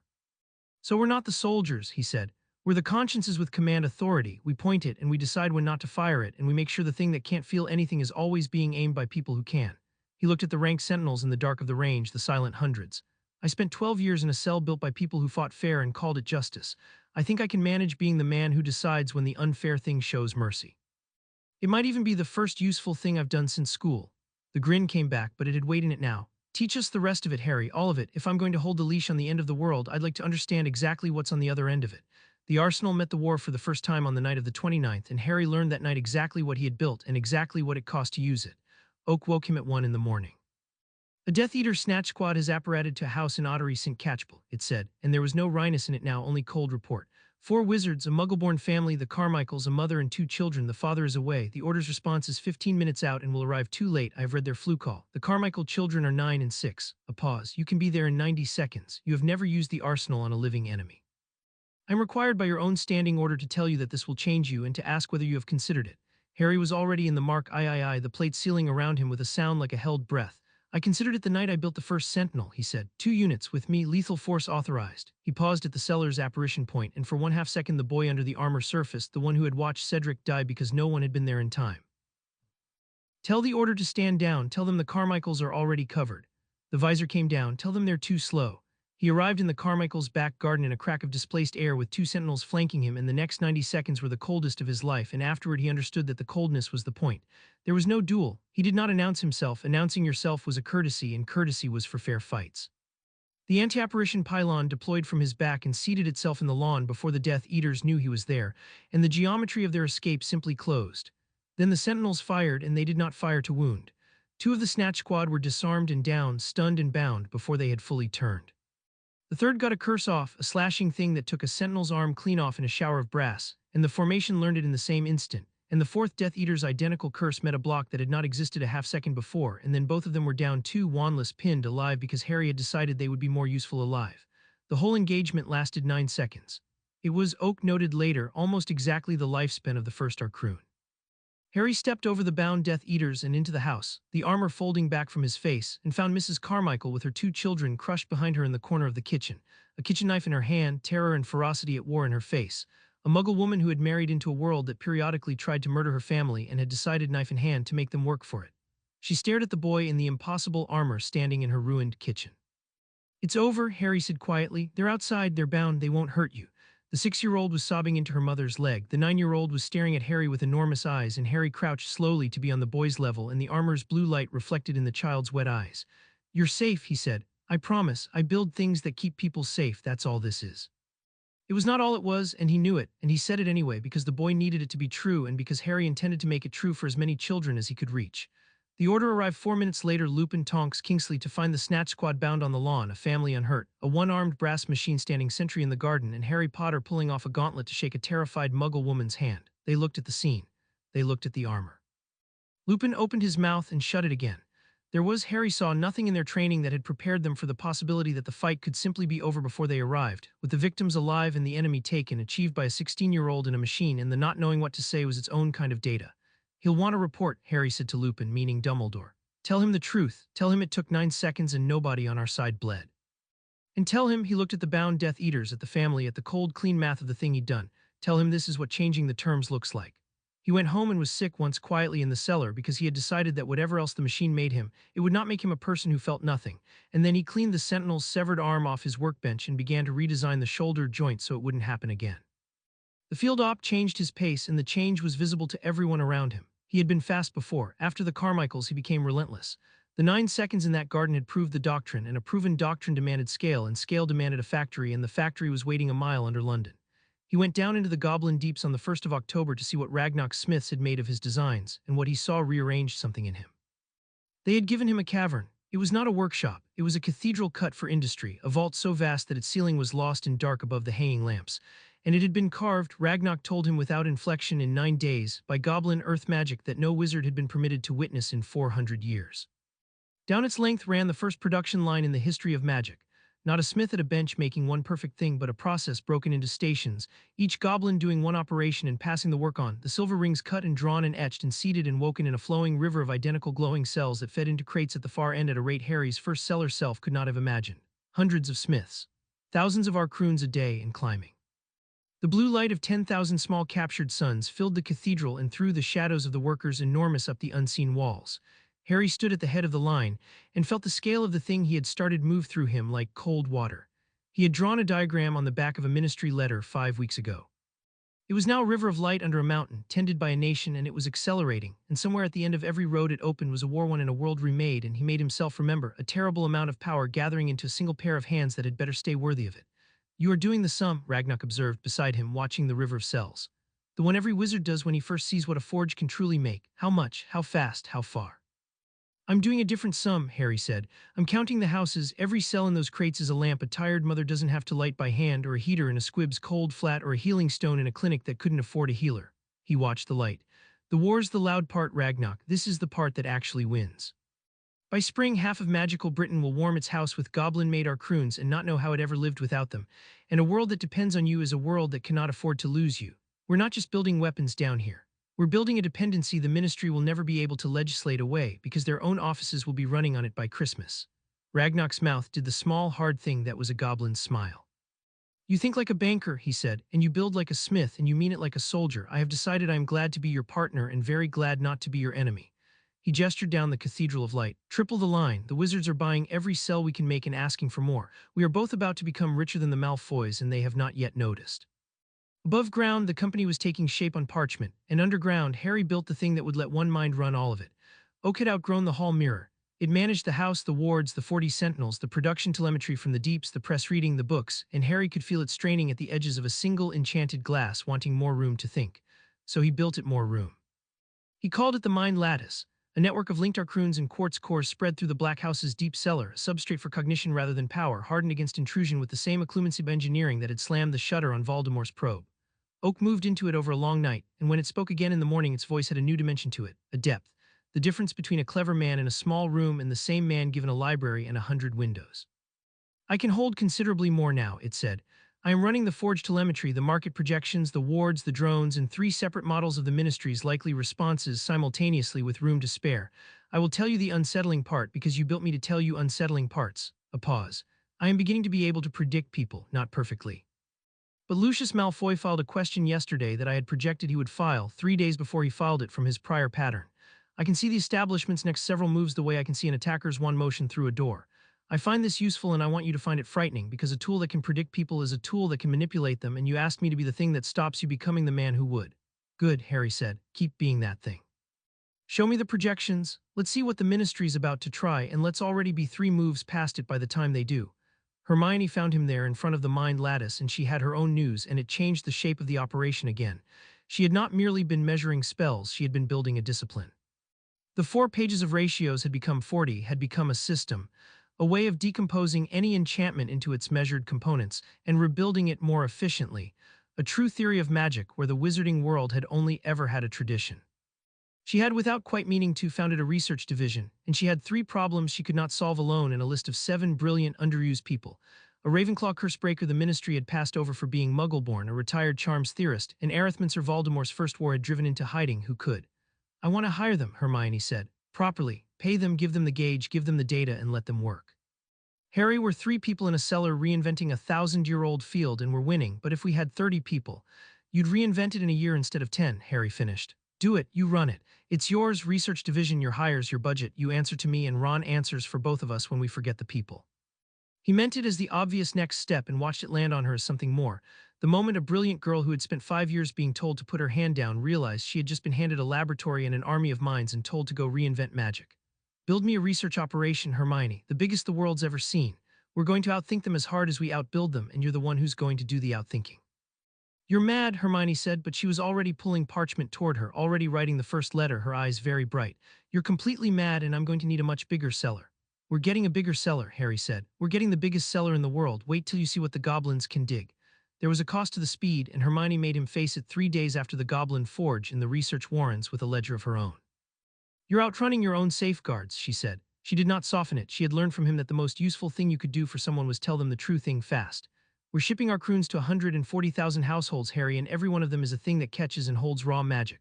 We tested the governor against runaway. We didn't test it against a child prying one open or a fire or someone deliberately trying to overload it to hurt their neighbor. You built a miracle and you're scattering it across the country faster than we can prove it's safe. And if one of them fails badly, if a Hearthstone cooks a house with a family in it, you don't just lose the family. You lose the trust, and the trust is the whole empire. Dumbledore's afraid of what you'll become. The public should be afraid of what you'll ship before you've checked it. It landed because it was true and because it was exactly the failure mode the dry voice in his head was built to chase. The genius that loved the elegant solution and grew impatient with the boring discipline of making it safe. He sat with it. You're right, he said. Speed's a tool and I've been holding it by the blade. What do you need? A safety division. Separate from research, separate from production, with the authority to stop a shipment to stop you, if a design hasn't cleared every failure case we can imagine and the ones we can't. I want it run by someone who can't be overruled by how clever the thing is or how badly we want it out the door. Not me, I'm too close to the wonder of it. Someone whose only job is to find the way it kills someone before it does. Build it, Harry said without hesitation, and watched the relief move through her because she had braced for an argument and gotten an order instead. Full authority. It can halt any product, any shipment on its own judgment, and the only person who can override it is me in writing with my reasons recorded so that if I ever do override it and I'm wrong, there's a record of exactly how I talked myself into it. Oak log that is a standing rule, same tier as the one about Voldemort. A genius in a hurry is the most dangerous thing in any building, and the building's getting very large. He almost smiled. You just caught me being him. That's twice now. You and Ron keep a tally. The day the two of you stop catching me is the day this whole thing has gone wrong and nobody noticed. The safety division saved them within the month, caught a batch of menstones whose healing matrix, Oak confirmed after the division flagged an anomaly no one else had seen, would have closed wounds over infection and killed perhaps a dozen people slowly and untraceably. The batch never shipped. No one outside the forge ever knew how close it had come, which was, Harry reflected, exactly what a safeguard working correctly looked like. A catastrophe that simply failed to happen unremarked. While the empire rolled on and the houses stayed warm, and a girl who had been told for 5 years to put her hand down ran the one division in the building that could tell the most powerful young man in Britain the word no, and meant it, and was obeyed. The Dark Lord learned of the Carmichael night within the day, and the Dark Lord, to his eternal credit and Harry's eventual cost, did not panic. He did something far more dangerous. He studied. He had the body of the third Death Eater not dead but ruined, his mind half shattered by the speed and totality of his defeat brought before him, and he went into the broken memories with the patience of a scholar, and he watched again and again the 9 seconds in the Carmichael's garden. He watched the field that closed his men's escape. He watched the brass things that learned a curse the instant they were struck by it. He watched the boy in the armor turn a severed limb into nothing more than an engineering note. And where a lesser Dark Lord would have raged, Lord Voldemort sat very still in the dark and felt, rising in him, the cold thrill of a man who has finally been given a worthy problem. He does not fight, Voldemort murmured to the snake coiled at his feet, to Severus standing pale and silent by the door. He manufactures, he has built tools, Severus, and he has built minds to wield them, and they share a single memory, and they do not fear and do not tire and do not die in any way that matters to him. He turned the idea over and over, and the red eyes kindled. We have been fighting a war of wizards, he has begun fighting a war of works. And a war of works, he rose, and his voice was almost gentle, almost delighted, can be won by whoever builds best. I have a network of my soul scattered across this island that no force can destroy because it cannot be found. I have an army that does not fear death because death has already been promised to it, and I have a great deal more time and a great deal less mercy than a 16-year-old boy. He looked at Severus and he smiled, and it was the worst thing Severus had seen in a year. Find me everything the ministry knows about persistent enchantment. Find me a smith who can be made to work. The boy thinks he is the only one who can build. Let us teach him otherwise. Let us build him a war. In the cellar under London, Harry stood in front of Oak's lattice at dawn, having slept 2 hours, the severed sentinel arm repaired and improved on the bench beside him, and made the decision he'd been circling for a week. Oak, he said, we've been hiding. The cellar, the secrecy, the order, not knowing the half of it, that ends. You can't change a world from a basement, you change it from a balance sheet. I want a company. A real one with a name and a charter and a presence the wizarding world can't pretend isn't there. The Arcroons go to market, Ron's 100,000 mums first, the cheap stuff, the lights and the heating and the healing devices, the things that make the whole world quietly dependent on us. The Vortex stays dark. But the Empire goes public.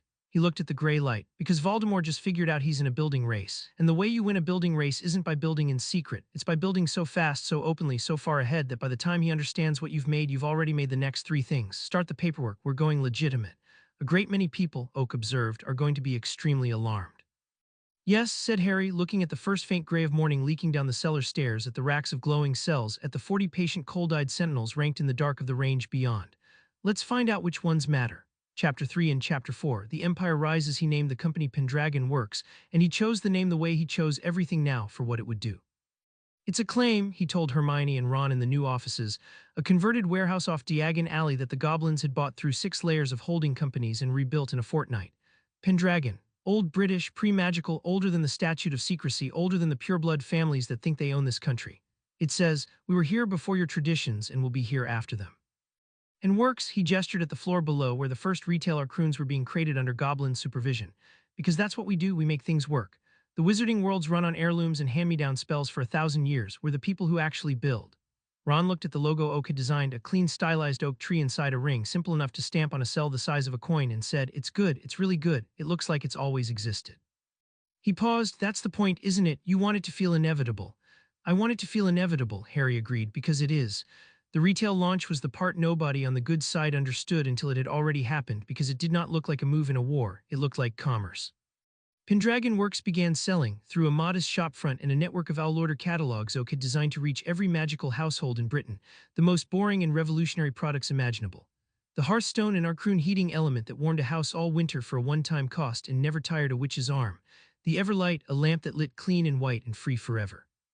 The Menstone, a healing device that any unskilled hand could press to a wound to close it, no healer required, cheap, reliable, goblin-marked, and utterly, quietly devastating to an economy that had been gatekept for 1,000 years. Because the wizarding economy, Harry had explained to a baffled Sirius, was not a market. It was a cartel of scarcity. The great families stayed great because the things that made life comfortable, sustained warmth, light, healing, security, required either personal magical strength, which was inherited, or expensive bespoke enchantment, which was hoarded. A poor witch lit her house by hand, a squib lived cold. A muggle-born family paid through the nose for protections the Malfoys got for free by virtue of blood. The scarcity was the point. The scarcity was how the old families kept the bottom of the world beneath them. Harry ended the scarcity in a single autumn, and he did it for profit, and the profit was the genius of it. If I gave it away, he told Ron, who had worried about exactly that, they'd call it charity and resent it, and the ministry would find a way to ban it. So we sell it cheap, but we sell it at a price a Weasley can afford and a Malfoy is insulted by, and every galleon comes back to fund the war and the research in the next 10 products. 100,000 mums, Ron, you called it. 100,000 mums who don't light the house by hand anymore, who tell their neighbors, whose neighbors tell theirs, until half of magical Britain warms its home and heals its children with a thing that has our mark on it, and the ministry's offices run on it, and the great families can scream about tradition all they like, but they're screaming in a warm, bright house we built. He smiled, and there was steel under it. You don't beat an aristocracy with a revolution. You beat it by making it obsolete and charging admission. The money came in like a tide. By the end of October, Pendragon Works was, by Oak's careful accounting, the most profitable enterprise in magical Britain and climbing, and the goblins' share alone had made the goblin nation wealthier than it had been in 3 centuries. Harry poured almost none of it into himself. He poured it into the forge. The forge proper was the thing the cellar had been a sketch of. The goblins dug it for him beneath the Welsh mountains over 6 weeks, a complex Harry would never have dared imagine in July. Vast vaulted halls of made light, the production cathedrals, the research warrens where Hermione's growing division reinvented magic by the week, the deep secure vaults where the war tech lived, the long ranges where the sentinels drilled in their hundreds now, and at the heart of it all the mind lattice grown enormous. Oak spread across 10,000 linked cores and running the whole impossible organism with a serene competence that Harry sometimes stood and watched the way other people watched the sea. You have built, Oak observed to him once in the heart of the forge, a thing that did not exist 11 weeks ago and now employs 400 goblins, 30 researchers, and a small standing army, supplies a third of a nation's households, and is preparing to overthrow a government and win a war. I have been keeping a list of the impossible things I have watched you do. The list is becoming difficult to maintain because the rate is increasing. A pause. I mention it because you have not slept properly in some weeks, and a man who is building this fast can forget that he is still only a man. Mr. Weasley wished me to find a way to say this to you. I have now said it. Noted, Harry said, and to Oak's quiet credit it let the inadequacy of the response stand as its own kind of warning. He went public with the war-relevant truth that the boy who lived had become an industrialist with an arsenal on his own terms in his own theater on the 14th of November before the Wisengamot. It was Lucius Malfoy who forced the moment, which Harry appreciated, because it meant the establishment had chosen the ground and would have to live with losing on it.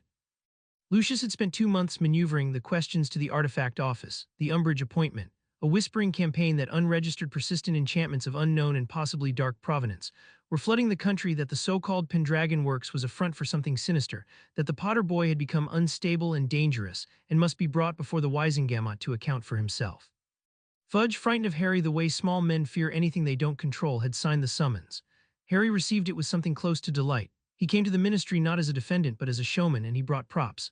The amphitheater chamber of the Wisengamot was packed, the full court in plum robes, the press in their gallery, every important person in magical Britain come to watch Cornelius Fudge put the upstart boy in his place.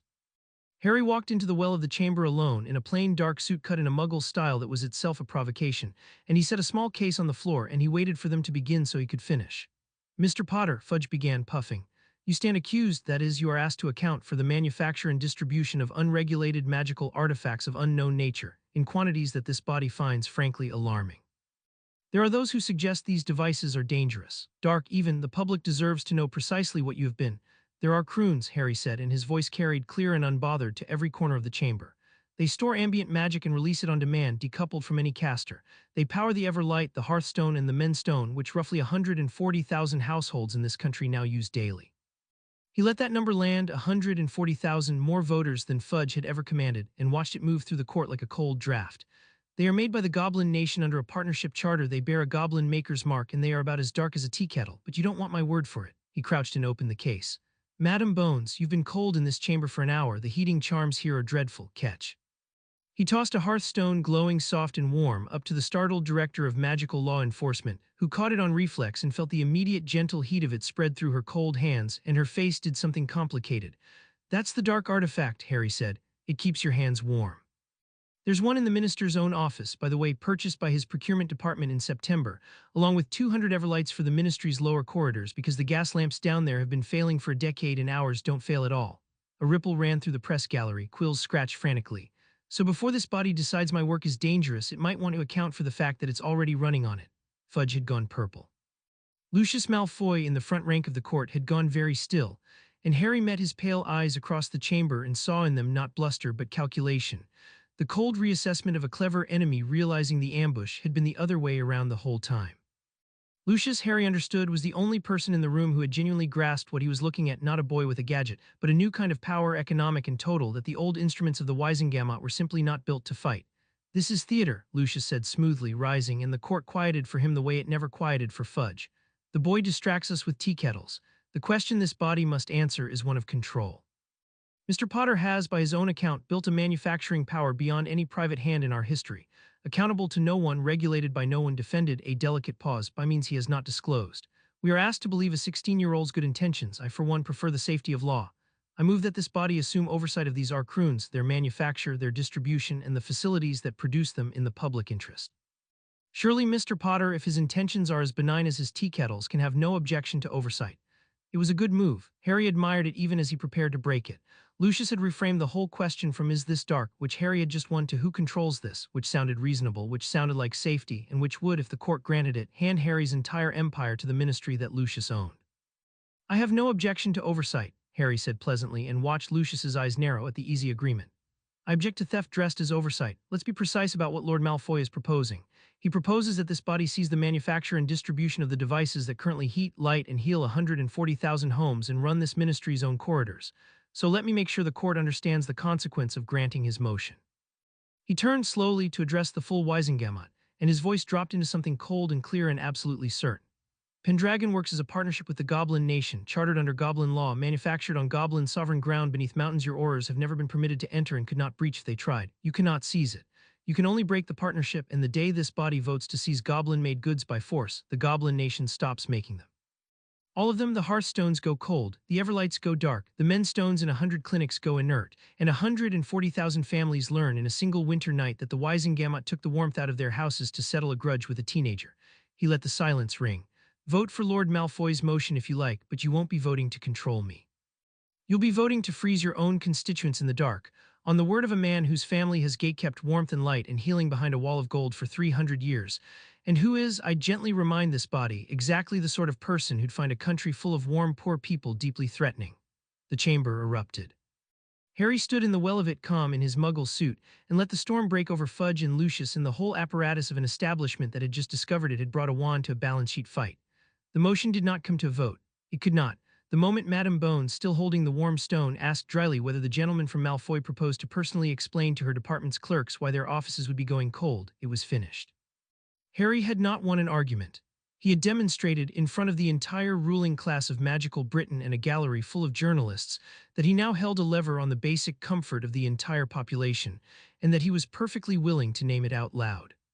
He had walked into the Wisengamot a defendant and walked out the most powerful private citizen in the country, and everyone in the chamber knew it, and that the knowing, the public, unmistakable fact of it had been the entire point.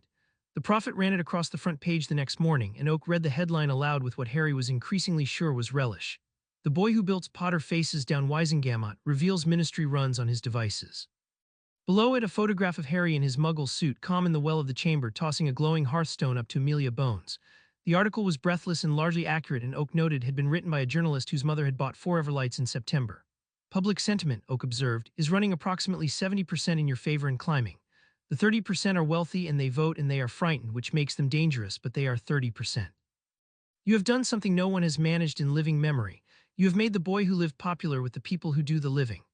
By the week's end, Pendragon was a household word, and Harry Potter was no longer a schoolboy survivor in the public mind, but something the wizarding world had never had: a magnate, a builder, a young man who made the future and sold it cheap.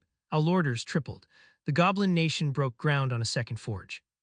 And the establishment, humiliated in open court, did exactly what Harry's models had predicted it would do. It stopped trying to fight him in the open and went underground. The victory in the Wisengamot did something Harry had hoped for and planned for but could not have commanded. It made people choose.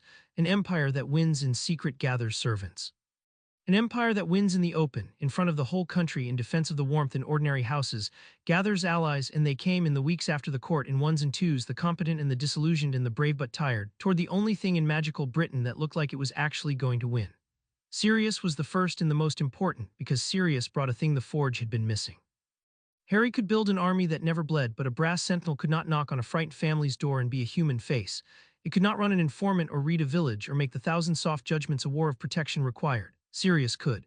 He had spent a year as a useless fugitive in a house he hated, and Harry handed him a command, and the change in the man was like a window opening in a sealed room. Field operations, Harry told him in the forge, laying it out the way he laid out everything: clean, sequenced, ruthless. You and Remus run it. I'll give you the tools: sentinels under Oak's coordination, the anti-apparition pylons, the Mark II armor for your people, the disarm lattices, real-time eyes through the mind lattice. But the tools don't decide where to point themselves. You do. You decide which families to cover, which threats are real, when to move and when to wait. The machine makes you fast and safe and unbeatable in a fight. You make the machine human. Without you, it's just a very efficient way to win the wrong fights. He met his godfather's eyes.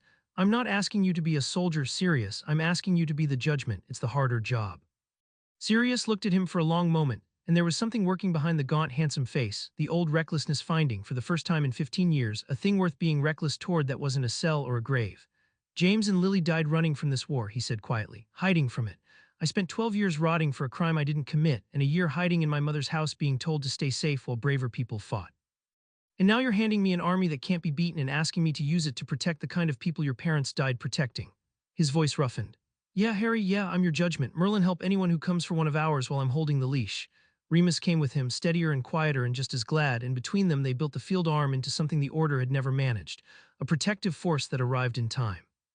Where the old order had reacted to atrocities, Sirius and Remus, fed by Oak's predictive models, began to be there before them, a sentinel squad waiting in the dark when a snatch squad arrived, a family already moved, a Death Eater raid that hit an empty house and found itself trapped inside an anti-apparition mesh with the exits closing. They did not always win bloodlessly, but they won and they kept winning, and the winning drew others. Tonks came over from the Order entirely frustrated past bearing by Ministry caution and Dumbledore's restraint, and Harry put her clumsy, fearless brilliance to work training the human auxiliaries who would fight beside the machines. Kingsley Shacklebolt did not leave the Auror office. He was more useful where he was, and they both knew it, but he began quietly to be the channel through which Harry learned what the Ministry's enforcement arm intended before it intended it. A dozen others followed, a battle-scarred Cursebreaker, 2 retired Aurors from the First War who had thought their fighting done, a handful of Hogwarts-aged volunteers Harry refused to let near the front but found 100 uses for behind it. The Order did not collapse. But it hollowed as its most effective members drifted toward the place where effectiveness lived, and Molly Weasley wept about it at Grimmauld Place, and Dumbledore watched it happen with an expression Harry could not read from a distance and was fairly sure he would not enjoy up close. He had not meant to split the resistance. He had simply built a better one, and water flowed downhill, and the people who actually wanted to win the war went where the winning was. Oak noted the oldest law in any conflict: capability is the most powerful recruiting officer there is, and Harry had more of it than the entire establishment combined. "You are draining the Order," Oak said one evening, projecting the shifting allegiances as a slow migration of points of light from one node to another. "Dumbledore's people are becoming your people, he knows it. He has not moved to stop it, which tells me he has decided that your effectiveness matters more than his authority for now. I would not assume that holds forever. A man who has built his life around being the one who decides does not enjoy watching the deciding move elsewhere, however good his reasons for allowing it. He'll come talk to me about it," Harry said. "Soon he'll want to tell me what it costs to be the only one nobody can say no to." He was right about that, as it turned out, within the week. Let him, he's not wrong, he's just not going to stop me. He looked at the migrating lights, the resistance reorganizing itself around capability the way iron filings reorganize around a magnet. "We're not taking his people, Oak. We're giving them somewhere their courage actually buys something. That's the difference. The Order spent their bravery and bought funerals. We spend it and buy victories. People can tell the difference. They always could, they just never had the choice before." Dumbledore came to the forge to tell him so, which was itself a message. That the old man could find it, that no concealment was perfect against him, and that he had chosen to walk in the front door rather than around it. He stood in the great vaulted heart of the place, beneath the hanging lights and the slow river of glowing cells, and for a long moment the most powerful wizard of the age simply looked at what a 16-year-old had built in a season, and his face was unreadable, and when he spoke his voice was quiet. "I have seen the inside of Gringotts' deepest vaults," he said. "I have seen the Department of Mysteries. I have seen Nicholas Flamel's workshop and the ruins of things older than Hogwarts. I have never seen anything like this." He turned to Harry. "It is magnificent. I want you to know that I see that it is magnificent before I tell you why it frightens me, so that you do not mistake my fear for blindness." "Go on then," Harry said. "Tell me why it frightens you." "Because there is no one in the world who can tell you no." Dumbledore said it simply, without accusation. "You have built a power, economic, magical, martial that answers to one mind, yours. You have arranged matters so that the Ministry cannot check you, the Wisengamot cannot check you, the Order cannot check you, and Voldemort, I begin to suspect, cannot check you either. That is precisely what you intended, and from a certain angle it is wisdom, a thing strong enough to win. But Harry," the blue eyes were grave, "I have spent my life building checks on my own power because I learned young that I could not be trusted with the unchecked kind, and I was right not to trust myself. You have built the opposite. You have built a machine whose entire purpose is to remove every limit on what one person can do. I do not doubt your intentions today. I doubt anyone's intentions given that much for that long, including once my own." It was the truest thing anyone had said to him since the graveyard, and Harry did not dodge it. "I know," he said. "It's the real risk. Not Voldemort. I'll beat Voldemort. That's just engineering now. The real risk is what I turn into on the way." He gestured, and a slave mirror cleared, and Oak's gray light moved in it. "So I built the check. He's it. Oak has one standing order above all others. If I ever order something that would make Voldemort proud of me, he refuses, he argues, and he wakes Ron and puts him in the room. You asked me in the summer to build something that could stop me. I built it the same day. It can't stop me by force. Nothing can. You're right about that. But it can stop me the only way a person like me can ever actually be stopped, by being the voice that says no and being someone I respect too much to override." Dumbledore looked at the mirror for a long moment and at the boy, and something in his face eased a fraction, not to ease, but away from despair. "A conscience you cannot dismiss because you built it to be smarter than your excuses," he said softly. "It is not what I would have done, but it is not nothing, Harry. It may even be wisdom." He sighed and for a moment looked simply old. "I will not pretend we want the same world. You would remake everything. I would preserve what is good and mend what is not. But we want the same thing dead, and we are running out of time to want it together. The prophecy, I know about the prophecy," Harry said. "Most of it, enough, and I'll tell you now so you don't spend the winter deciding when to spring it on me. I don't care." Either I have the power to end him or I don't, and I'm not waiting to find out which by leaving it to fate. I'm building the power myself with my own hands on my own terms. If the prophecy turns out to be true, good, I'll have made it true. If it's false, even better, I never needed it. A prophecy is just someone else trying to be the author of my life, Professor, and I'm done being a passenger in my own story. I'll kill Voldemort because I built the means to, not because a half-mad seer said I might. Dumbledore was quiet for a long time. You may be the most dangerous thing I have ever helped bring into the world, he said at last, and you may be the only thing that can save it. I find to my considerable surprise that I am willing to hope it is the second. He turned to go, and at the great doors he paused. Win, Harry, and when you have won, remember that the hardest thing is not building the empire, it is knowing when to stop. The wealth, once it arrived, became a weapon in its own right, and Harry learned to wield it with the same cold precision he brought to everything. He did not hoard it. Hoarded gold was inert, and inert things bored him. He turned it instead into leverage, the way he turned ambient magic into power, and the cleverest application was the one no one saw coming because it looked like generosity and functioned like a siege. Pendragon Works began quietly to buy, not companies, debts. The old families that had ruled magical Britain for 1,000 years had ruled it on credit as much as blood, mortgaged estates, overextended vaults. The genteel rot of aristocracies that spent like they still produced, in oak, reading the Gringotts ledgers the goblins now opened freely to their partner, mapped the entire web of who owed what to whom. Harry bought the debts, patiently through intermediaries at a premium that no struggling lord could refuse. And within a season he discovered, with the detached interest of a man reading a gauge, that he quietly held the financial throat of a third of the Wisengamot. You could ruin them, Oak observed, projecting the web of obligation, the great names of magical Britain rendered as nodes that all now ran back to a single creditor. Any of them, most of them. Call the debts and watch the old families fall like the wards at the Northern Forge. It would be the fastest consolidation of power in the history of this country, and it would be entirely legal, and you have arranged it almost absent-mindedly in the course of getting rich. I'm not going to call them, Harry said, studying the web. That's the part Lucius would never understand, and it's why he'll lose. If I ruin them, I make a generation of desperate enemies with nothing left to lose, and desperate enemies are the only kind that are actually dangerous. I don't want them ruined. I want them aware. He traced a thread, a great name, a vote in the Wisengamot. Every one of these families is going to wake up one morning and realize the boy they were planning to legislate into a cage owns the roof over their heads and could take it any day and hasn't. And they'll understand the way you only understand a thing when it's personal, that the smart move, the only move, is to be useful to me instead of opposed. I'm not buying their debts to destroy them, Oak. I'm buying their debts so that when the war's won, the old establishment doesn't fight the new world. It quietly, gratefully joins it because the alternative is a phone call I'm too generous to make. He let the web fade. You don't conquer an aristocracy, you make it your tenant, then it defends your house as if it were its own because it is. It worked slowly, the way the best of his moves worked, invisibly, structurally, changing the shape of the board so completely that by the time the other players noticed, the game was already decided. Families that had sneered at the half-blood upstart in September were by midwinter sending discreet inquiries about investment opportunities, about whether their sons might find positions, about whether Mr. Potter might consider their daughter's charitable foundations worthy of his patronage. The resistance of the old world did not have to be broken. It had only to be bought gently and shown that cooperation was warmer than the cold it could otherwise expect, and Harry, who had grown up in a cupboard, who had been the poorest boy in every room of his childhood, found that he understood the exact temperature of that lesson better than any pure-blood lord ever could. The Ministry's countermove came through Dolor's umbrage, and it was, Harry conceded, cleverer than Fudge deserved.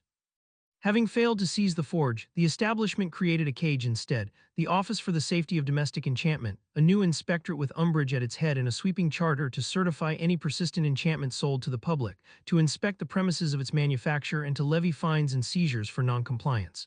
It could not touch goblin ground. But it could touch every wizard shop that stocked in Everlight, every household that owned a hearthstone, every clinic with a men's stone with paperwork and inspections and the slow strangling weight of regulation designed not to ensure safety but to make doing business with Pendragon Works exhausting and expensive and frightening. She is good at this, Oak reported, projecting the inspectorate's first wave of certification demands. She does not attack the forge, she attacks the customer. A shopkeeper in Hogsmeade has been fined 200 galleons for stocking uncertified heating devices. The fine is larger than his quarter's profit. The message to every other shopkeeper is clear. She's trying to make us radioactive to ensure that the safe choice is to stop selling our work one frightened shopkeeper at a time. It is regulatory capture executed with genuine talent, and it will work on the timid unless we answer it. Then we answer it, Harry said. We don't fight the fines, we pay them. All of them for every shopkeeper who stocks us out of company funds the same day they're levied, with a note that says Pendragon Works stands behind its partners. Umbridge wants to make us expensive to do business with. We make ourselves the most profitable thing a shopkeeper can possibly stock. We cover their fines and split the upside. Every galleon she finds becomes an advertisement for how completely we protect our own. He was already seeing 3 moves down the board. And Oak, start documenting. Every inspection, every fine, every threat, build me a case, not for the Wisengamot, for the public. When the time comes to break the inspectorate, I want a year of dollars umbrage bullying shopkeepers and freezing pensioners in her own handwriting ready to print. It worked, and the working of it was the kind of victory Harry had learned not to celebrate, because every move that strengthened the Empire also tightened the thing Dumbledore had warned him about, and it was Ron who finally said so on a gray afternoon in the Forge when Harry had not been home to Grimmauld Place in 11 days. "You missed it," Ron said. He'd come to the heart of the Forge to find Harry bent over the Aegis Mark IV's schematics, and there was something tight in his voice. "Hermione's birthday, 3 days ago, we did a thing at the house. Sirius cooked badly, it was great. Tonks came, we left you a place. He didn't sit. You didn't come, you didn't answer the mirror. Oak said you were in a design cycle and had asked not to be disturbed." Harry looked up, and the genius receded just enough for him to feel the actual shape of what he'd done. "I was solving the killing curse problem for the Mark IV, he said, and heard how it sounded even as he said it. "Hermione, I didn't realize 3 days had." "Yeah," Ron said. "I know you didn't. That's the problem, mate. That's the whole problem." He came closer, and he wasn't angry, which was worse. He was worried, the particular worry of a friend watching another friend disappear in plain sight. "You built me a job, remember? Grab your arm when you stop thinking about people and start thinking about systems. So I'm grabbing it. You're winning, Harry. You're winning so hard it's frightening. But you're in here 18 hours a day and you talk to Oak more than you talk to us, and the last 3 times I've seen you smile it was at a schematic. And he stopped and made himself finish it because that was his job. I don't want to win the war and lose you. The thing we're fighting for is people, Hermione and Sirius and 100,000 mums. If you turn into something that can't sit down to a bad dinner with the people who love you, then what exactly are we building? Who's it for?" The Forge hummed around them, the vast machine of Harry's making, and Harry set down the schematic and looked at his oldest friend and felt the warning land where the others lived, in the small human place he had built Ron to guard. "You're right," he said quietly. It cost him nothing to admit it, and it cost him everything. Both were true. "I do it because in here every problem has a solution, and out there," he stopped. "Out there I can't engineer my way out of having missed her birthday. So I hide in the place where I'm never wrong. That's the failure mode. You called it in the summer." He stood and rolled the schematic closed. "Come on, we're going home. I'm going to apologize to Hermione badly, and Sirius is going to cook something terrible, and I'm going to sit in it and be a person for an evening, because you're right that if I forget how to do that, the Empire isn't worth building." He clapped Ron on the shoulder and meant it. "Thank you, don't ever stop doing that. It's the most important job in the building, I keep telling you." "Yeah, well," Ron's ears were red, but he was grinning, relieved. "Someone's got to. Now come on before Sirius starts on the cooking without supervision and burns the house you spent a week wiring." They had an evening. It was a good one, and Harry let himself have it, one warm beat in a hard season. And it was the last quiet evening any of them would have for a long time, because while they ate Sirius's catastrophic shepherd's pie and Hermione forgave Harry with the exasperated fondness of someone who had expected nothing less, Lord Voldemort made his first real move, and he made it exactly where Harry's models had said an intelligent enemy would. Not at Harry. Not at the Forge, which he could not find or breach. At the supply chain. A convoy of goblin-made Arcroons, 3 months of accumulated production destined for the new second Forge, moving by enchanted transport along a route that only a handful of people knew, was ambushed at midnight on the Welsh border by a force of Death Eaters who should not have known it existed. They did not try to steal the cells. They destroyed them, and they destroyed the goblin smiths guarding them, 11 of them, with a thoroughness that was not rage but message. And they left on the scorched ground a single thing that made Harry go cold when Oak showed it to him: a rune burned into the earth. A crude, ugly, imperfect copy of an Arcroon drained and dead, but unmistakably an attempt at the same impossible thing Harry had drawn on the back of a ministry letter in July. "He's building," Harry said softly, standing in the Forge at 2 in the morning, the warmth of the evening gone out of him entirely, looking at the image of his own invention rendered in a dark hand. "He took one of our cells somewhere, somehow reverse-engineered it. That's a Death Eater's attempt at an Arcroon. It's bad, it's years behind us. But it exists, which means he's not just adapting to what I build, he's started to build himself." The cold clarity that had woken in the graveyard turned the new fact over and found, beneath the loss of 11 goblins and 3 months of work, the thing that actually mattered. He knew the route. 11 people knew that route. He has someone inside, or he's reading someone who does, and he's told me something by leaving this. He looked at the burned rune. "He's told me he's not afraid of a building race. He thinks he can win it. He wants me to know the war just changed shape, that it's not me building and him reacting anymore. It's two of us building now." Oak was silent for a moment. "The goblins will want blood," it said. "Ragnarok has already sent word. 11 of his smiths is not a thing the nation will let pass, and he is right to want it."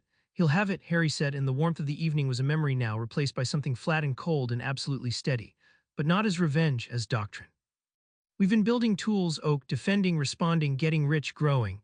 He turned from the burned rune to the dark of the ranges where the sentinels stood in their silent hundreds.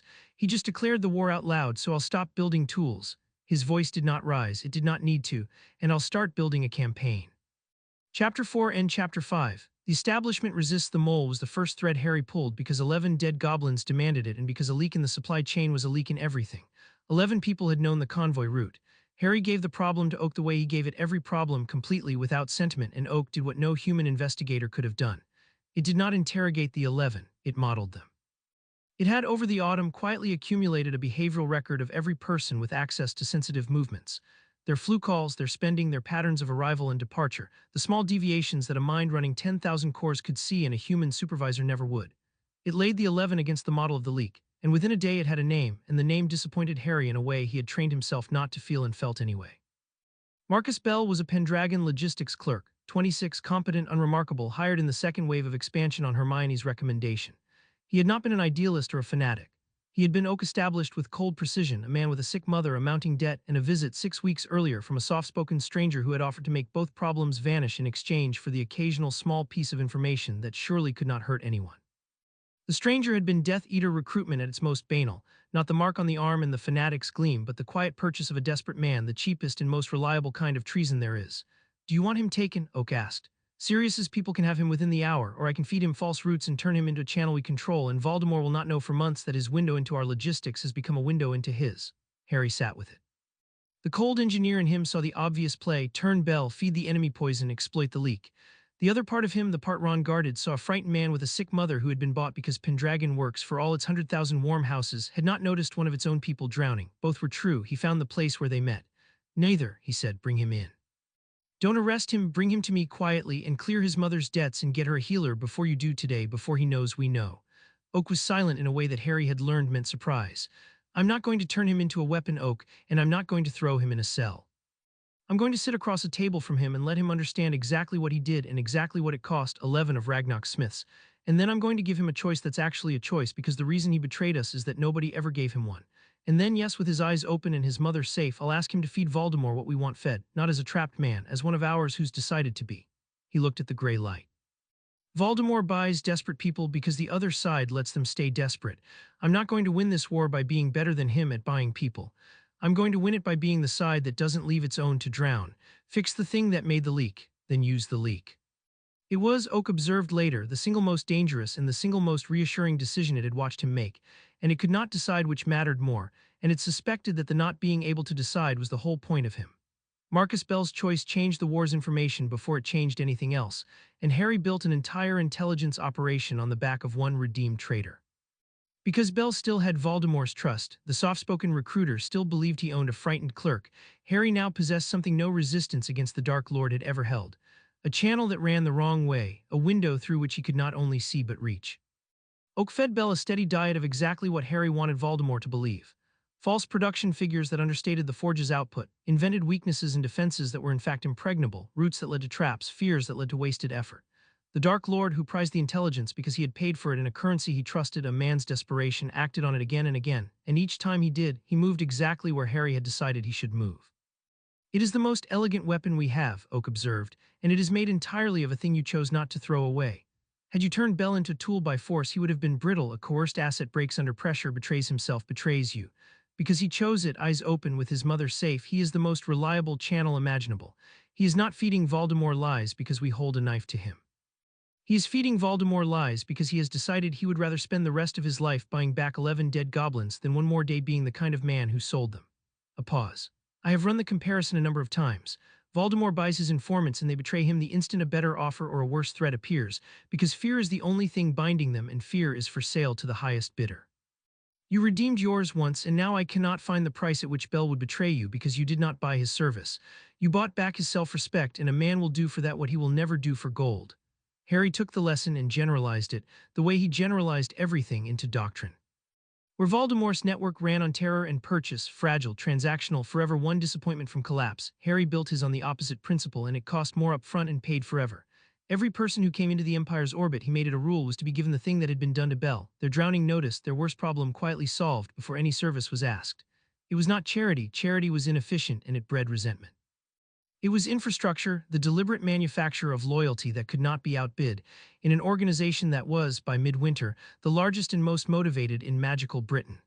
Voldemort had spent 50 years learning to make people afraid of him.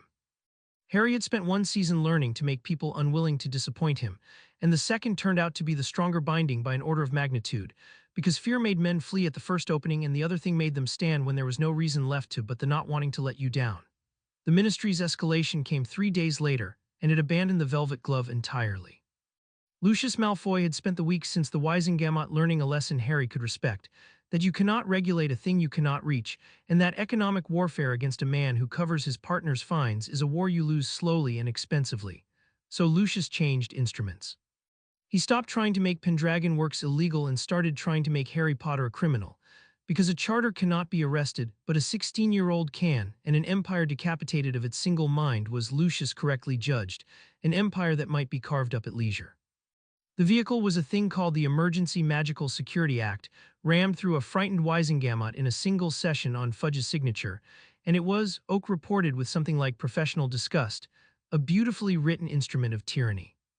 It granted the minister power, in a declared state of magical emergency, to detain without trial any individual deemed to possess magical capabilities posing a systemic risk to public safety, to seize artifacts of mass magical effect, and to compel the disclosure of enchantments of strategic significance. Every clause was a knife aimed at Harry specifically. And to give it teeth, the Act stood up a new force under Ministry command, the Special Enchantment Enforcement Squad, Aurors and Mercenaries authorized to raid, seize, and detain. They mean to take you, Oak said flatly. Not your company. You detain you under the Act, hold you without trial as a systemic risk, and use the detention to compel disclosure of the war tech and the location of the forge. Lucius has correctly identified that you are the single point of failure in your own empire. Cut off the head, and even I am only a very clever tool without a hand to wield me. It is the smartest move anyone on their side has made. I dislike it intensely. It's a good move, Harry agreed. He was not afraid. The engineer in him had already moved past the threat and into the solution, and the solution made him almost smile. It's a good move against the Empire. They think I've built one man, one secret, one head to cut off. The problem is they're a season out of date. Let them come and take me, Oak. Let them try. He stood. In fact, let's invite them. Let's make sure they come exactly where I want them, when I want them, with the entire press of magical Britain watching. If Lucius wants to arrest the boy who warms 100,000 houses, I'm going to make absolutely certain he does it in the most public, most catastrophic way imaginable. He's reached for the one move that only works in secret, so we'll do it in the light. He let it be known through the channel that was now Marcus Bell, through deliberate carelessness, through Oak's manipulation of exactly the right rumors, that Harry Potter would be at the Pendragon Works shopfront in Diagon Alley on the morning of the 2nd of December, alone, unguarded, conducting an ordinary product demonstration for the public and the press. It was bait, and Lucius, who was clever but who could not resist a decapitation handed to him on a plate, took it.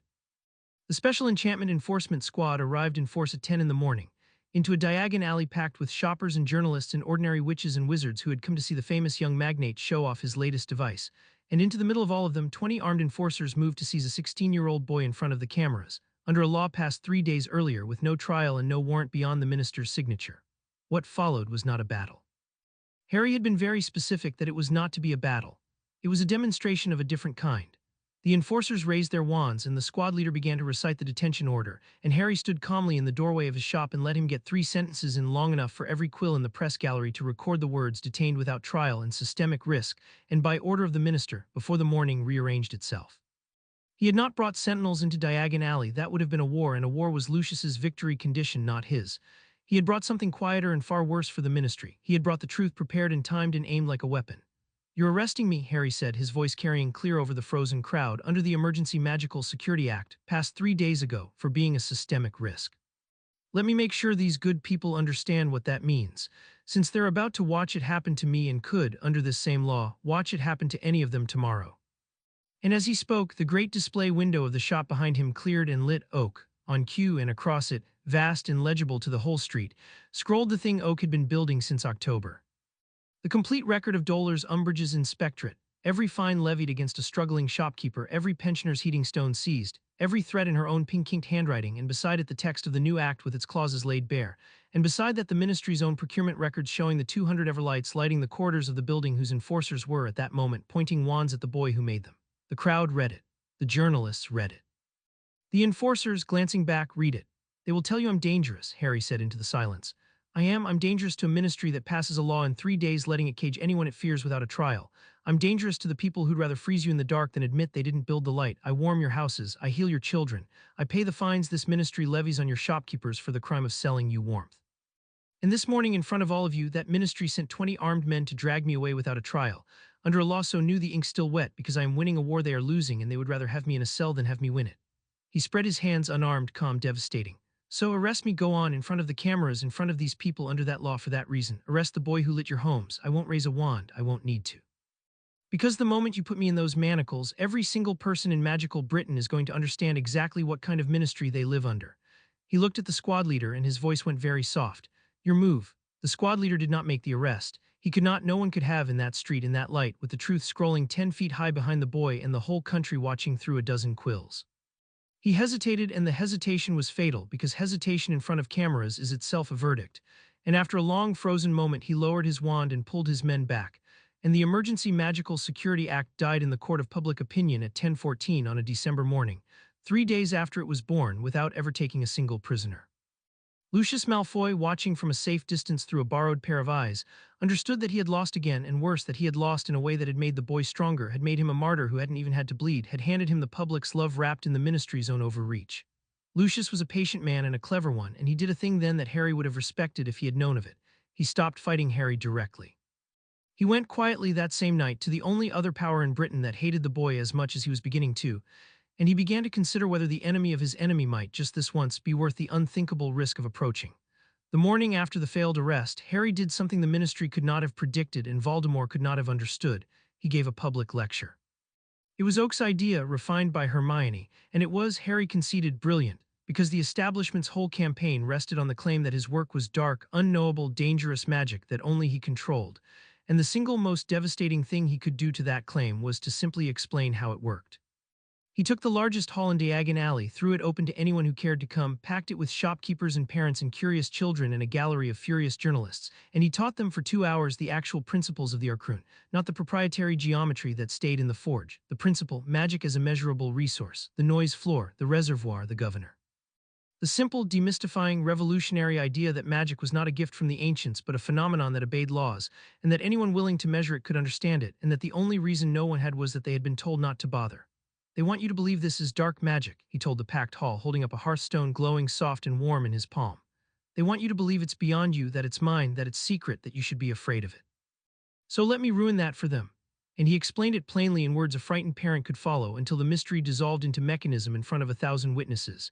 It's not dark, it's not even hard when someone bothers to look. The hard part isn't the magic. The hard part is the 1,000 years everyone spent agreeing not to ask how. I asked how. That's the whole secret. That's the only thing I did that they didn't.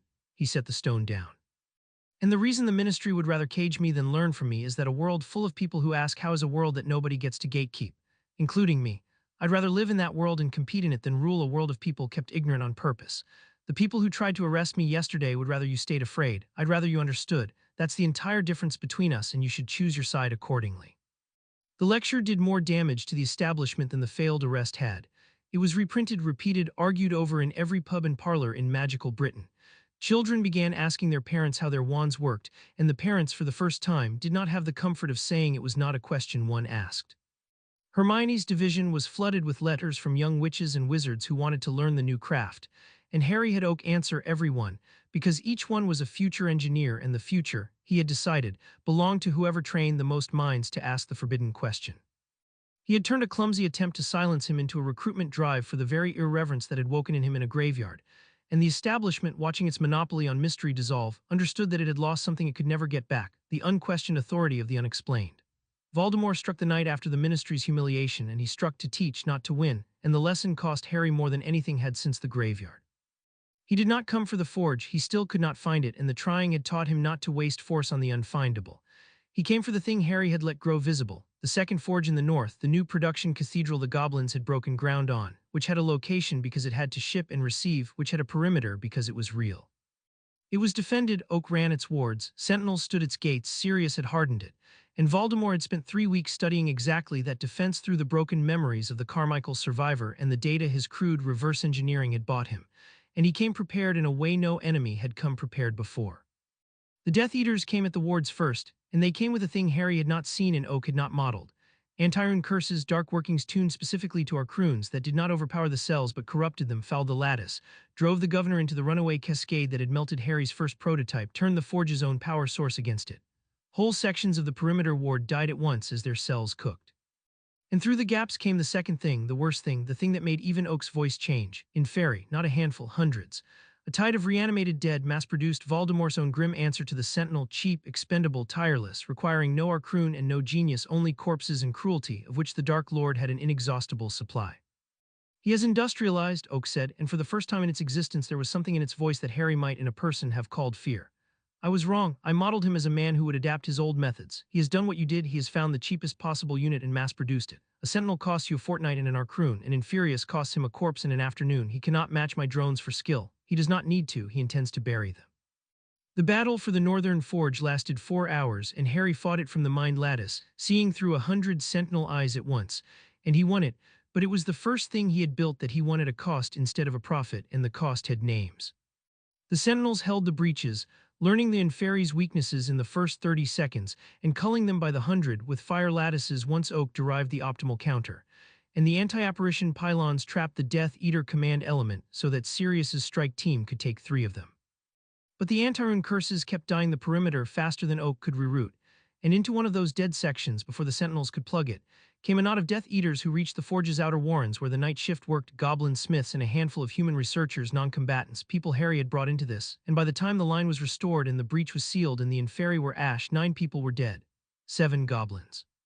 And 2 of Hermione's researchers, the retired charms theorist who had come out of a quiet life because a brilliant girl had offered him the data of his dreams, and a 22-year-old cursebreaker named Priya Khatri, Muggleborn, passed over by the Ministry, hired in the first wave, who had spent the autumn laughing in the research warrens and reinventing the theory of warding and who had died, Oak reported with merciless gentleness, shielding 2 younger colleagues with her body and a half-finished spell while the Sentinels were 90 seconds away. 90 seconds. Harry had built a machine that arrived in 90 seconds, and for the first time it had not been fast enough, and someone had filled the 90 seconds with her own life. He went to the Northern Forge in the gray dawn when it was over, and he walked through the scorched warrens and looked at what the cost looked like up close, because he had decided in the summer that whatever the machine made him, it would not make him a man who let other people see the bodies for him. He stood over the place where Priya Khatri had died. Hermione was already there, and she was not crying, which was worse than crying. She had the flat, shocked stillness of someone whose model of the world had just taken damage it would not fully repair. I recruited her, Hermione said. I sat in her flat and I told her she was wasted, that the Ministry was fools not to use her, that we'd give her the work she deserved. I sold her on it, Harry. I was so proud of the hires. Her voice did not break, it just went very small. She'd be alive if I'd left her where she was, wasted and bored and alive. She'd be alive, Harry agreed, because the lie would have been an insult, and she'd have spent 40 years wasted and bored, and she chose this instead with her eyes open because you offered her something worth the risk. That doesn't make it not hurt, it's not supposed to. He made himself look at the place on the floor. I built the 90 seconds, Hermione. I was proud of the 90 seconds fastest response anyone's ever managed, a machine that arrives before the killing's done. And tonight it wasn't enough and she paid the difference. So I'm going to make it 60, then 30. Then I'm going to build a thing that's already there before they arrive so that nobody ever again has to fill the gap with themselves. He turned to her and his voice was not cold now, it was something harder than cold, something that had grief in it and would not be ruled by grief. That's the only thing I know how to do with this. Take the cost and turn it into the next thing that makes the cost smaller. It's not enough. It's never going to feel like enough, but it's the work, and the work is the only honest thing I have to offer her. Ragnarok came because 7 of the dead were his, and the conversation with Ragnarok was the coldest of Harry's life and the one that turned the season. 9 of mine now, the old goblin said. They stood together in the ruined warren, and Ragnarok's face was carved stone and his ancient eyes were terrible. 11 on the road, 7 here, 18 goblins dead in your war, wizard, in 2 months. My nation has watched the wizards' wars for 1,000 years and stayed out of them because the wizards always forget our dead. You promised me a place at the table. You promised me a maker's mark. You have given me those things, but now you have given me graves, and a nation does not forget graves. Let the silence stretch, and then he said the thing Harry had not dared hope for and could not have asked for. So we will not stay out of this one. The wizards' wars were never ours to win. This one is. Every goblin smith who died building the thing that will end the creature who killed them, and the nation has decided this morning in the deep halls that it would rather die building the end of him than live having let him build first. The terrible eyes fixed on Harry. We will triple every line.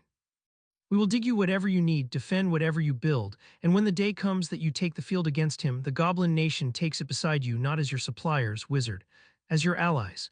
We have a great deal of grief to spend, and we have decided to spend all of it on him.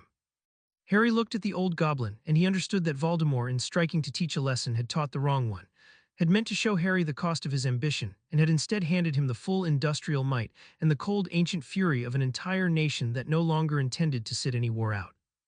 It was, he thought, the central mistake of the Dark Lord's long career repeated. He understood terror perfectly and loyalty not at all, and so he made enemies the way Harry made allies and could not see the difference until it was killing him. Thank you, Harry said, and meant it down to the bone. 18, I'll carry them, and I'll end him, Ragnarok, I promise you that on every grave. That afternoon Harry called the inner circle together in the heart of the forge, and they began for the first time to plan the end of Lord Voldemort as a problem in engineering rather than a hope in prophecy. Hermione, hollow-eyed but steady. Ron, who had spent the morning helping carry the goblin dead and had a smear of ash still on his jaw. Sirius and Remus, fresh from the strike that had taken 3 Death Eaters alive. And Oak, its gray light spread across every mirror in the room, holding in its 10,000 cores the whole accumulated intelligence of the autumn. Harry laid a single question on the table. Why can't we kill him? He looked around at them. Not the Ministry's answer, the real one. He's been hit before. The night he came for me, the curse rebounded and it should have killed him, and it didn't. He came back. Quirrell died and he survived.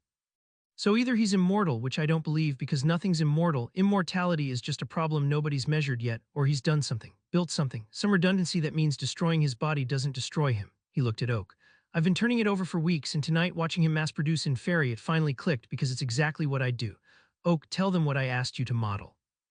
You asked me, Oak said, to treat Lord Voldemort not as a man but as a distributed system, a network designed for survivability, and the moment I framed it so, his entire behavior over 50 years resolved into a single coherent architecture. A diagram bloomed across the cleared mirrors, a central node, and scattered around it linked a constellation of smaller ones. He has done what any competent engineer designing for resilience does. He has eliminated the single point of failure. He has taken something, his soul, his life, whatever one wishes to call the thing that must persist, and he has fragmented it and distributed the fragments and hidden them. Destroy the body and the fragments remain. From any surviving fragment the whole can be restored. It is redundancy. It is the oldest principle in fault-tolerant design, and he stumbled onto it through the darkest magic there is, and it is precisely exactly the reason he cannot be killed by killing him. The gray light pulsed. He is a network, and you do not defeat a network by attacking its strongest node. You map it, you locate every redundancy, and you sever them, all of them, before you take the center. Attack the center first, and the network simply reforms from a node you missed. It is, Harry was correct, an engineering problem, a horrible one, but an engineering problem. The room was silent. It was Sirius who said, hoarsely, the old word for the new model. Horcruxes, there's a name for it in the worst of the Black Library, the books my mother kept locked, soul anchors. It's the foulest magic there is, Harry. It's why no one does it. You have to make when you have to. Murder, Remus said quietly. You split the soul by murder, one fragment. Each one is a deliberate ritual killing. Then we know something about him already, Harry said, and the cold clarity took the horror and turned it, as it turned everything, into data. We know roughly how many there might be because each one cost him a ritual murder and a piece of himself, and there's a limit. Past a certain point you're not a person fragmenting your soul, your fragments pretending to be a person, and there's diminishing returns and rising instability. Oak. My estimate from the historical pattern of his significant killings and the magical signatures Miss Cautry's division had begun, before tonight to catalog, Oak said, and let Priya's name sit in the room for the half-second it deserved, is between 5 and 7 fragments plus the central remnant in his restored body. Some bound to objects of significance to him, he is vain, and a vain man hides his soul in beautiful things, in trophies and symbols. At least one I can already place with high confidence, because you have told me of it without knowing what you told me, the diary you destroyed in your second year, Harry. A thing that held a memory, that could think, that could act, that tried to come back into the world, that was one. You have already destroyed one of them at 12 with a basilisk fang by accident. There are several more. Harry sat with that he had unknowingly broken a piece of Voldemort's immortality at 12 and never understood the gift he'd been handed, and felt the whole shape of the campaign assemble in his mind at last, clean and total, the way the Arcroon had assembled on the back of a ministry letter. Then that's the campaign, he said. We find them, all of them. Oak builds the map, signatures, history, his psychology, the places and objects that would matter to a man like him. Diary was a school relic. He collects them, founders' relics, family heirlooms, trophies.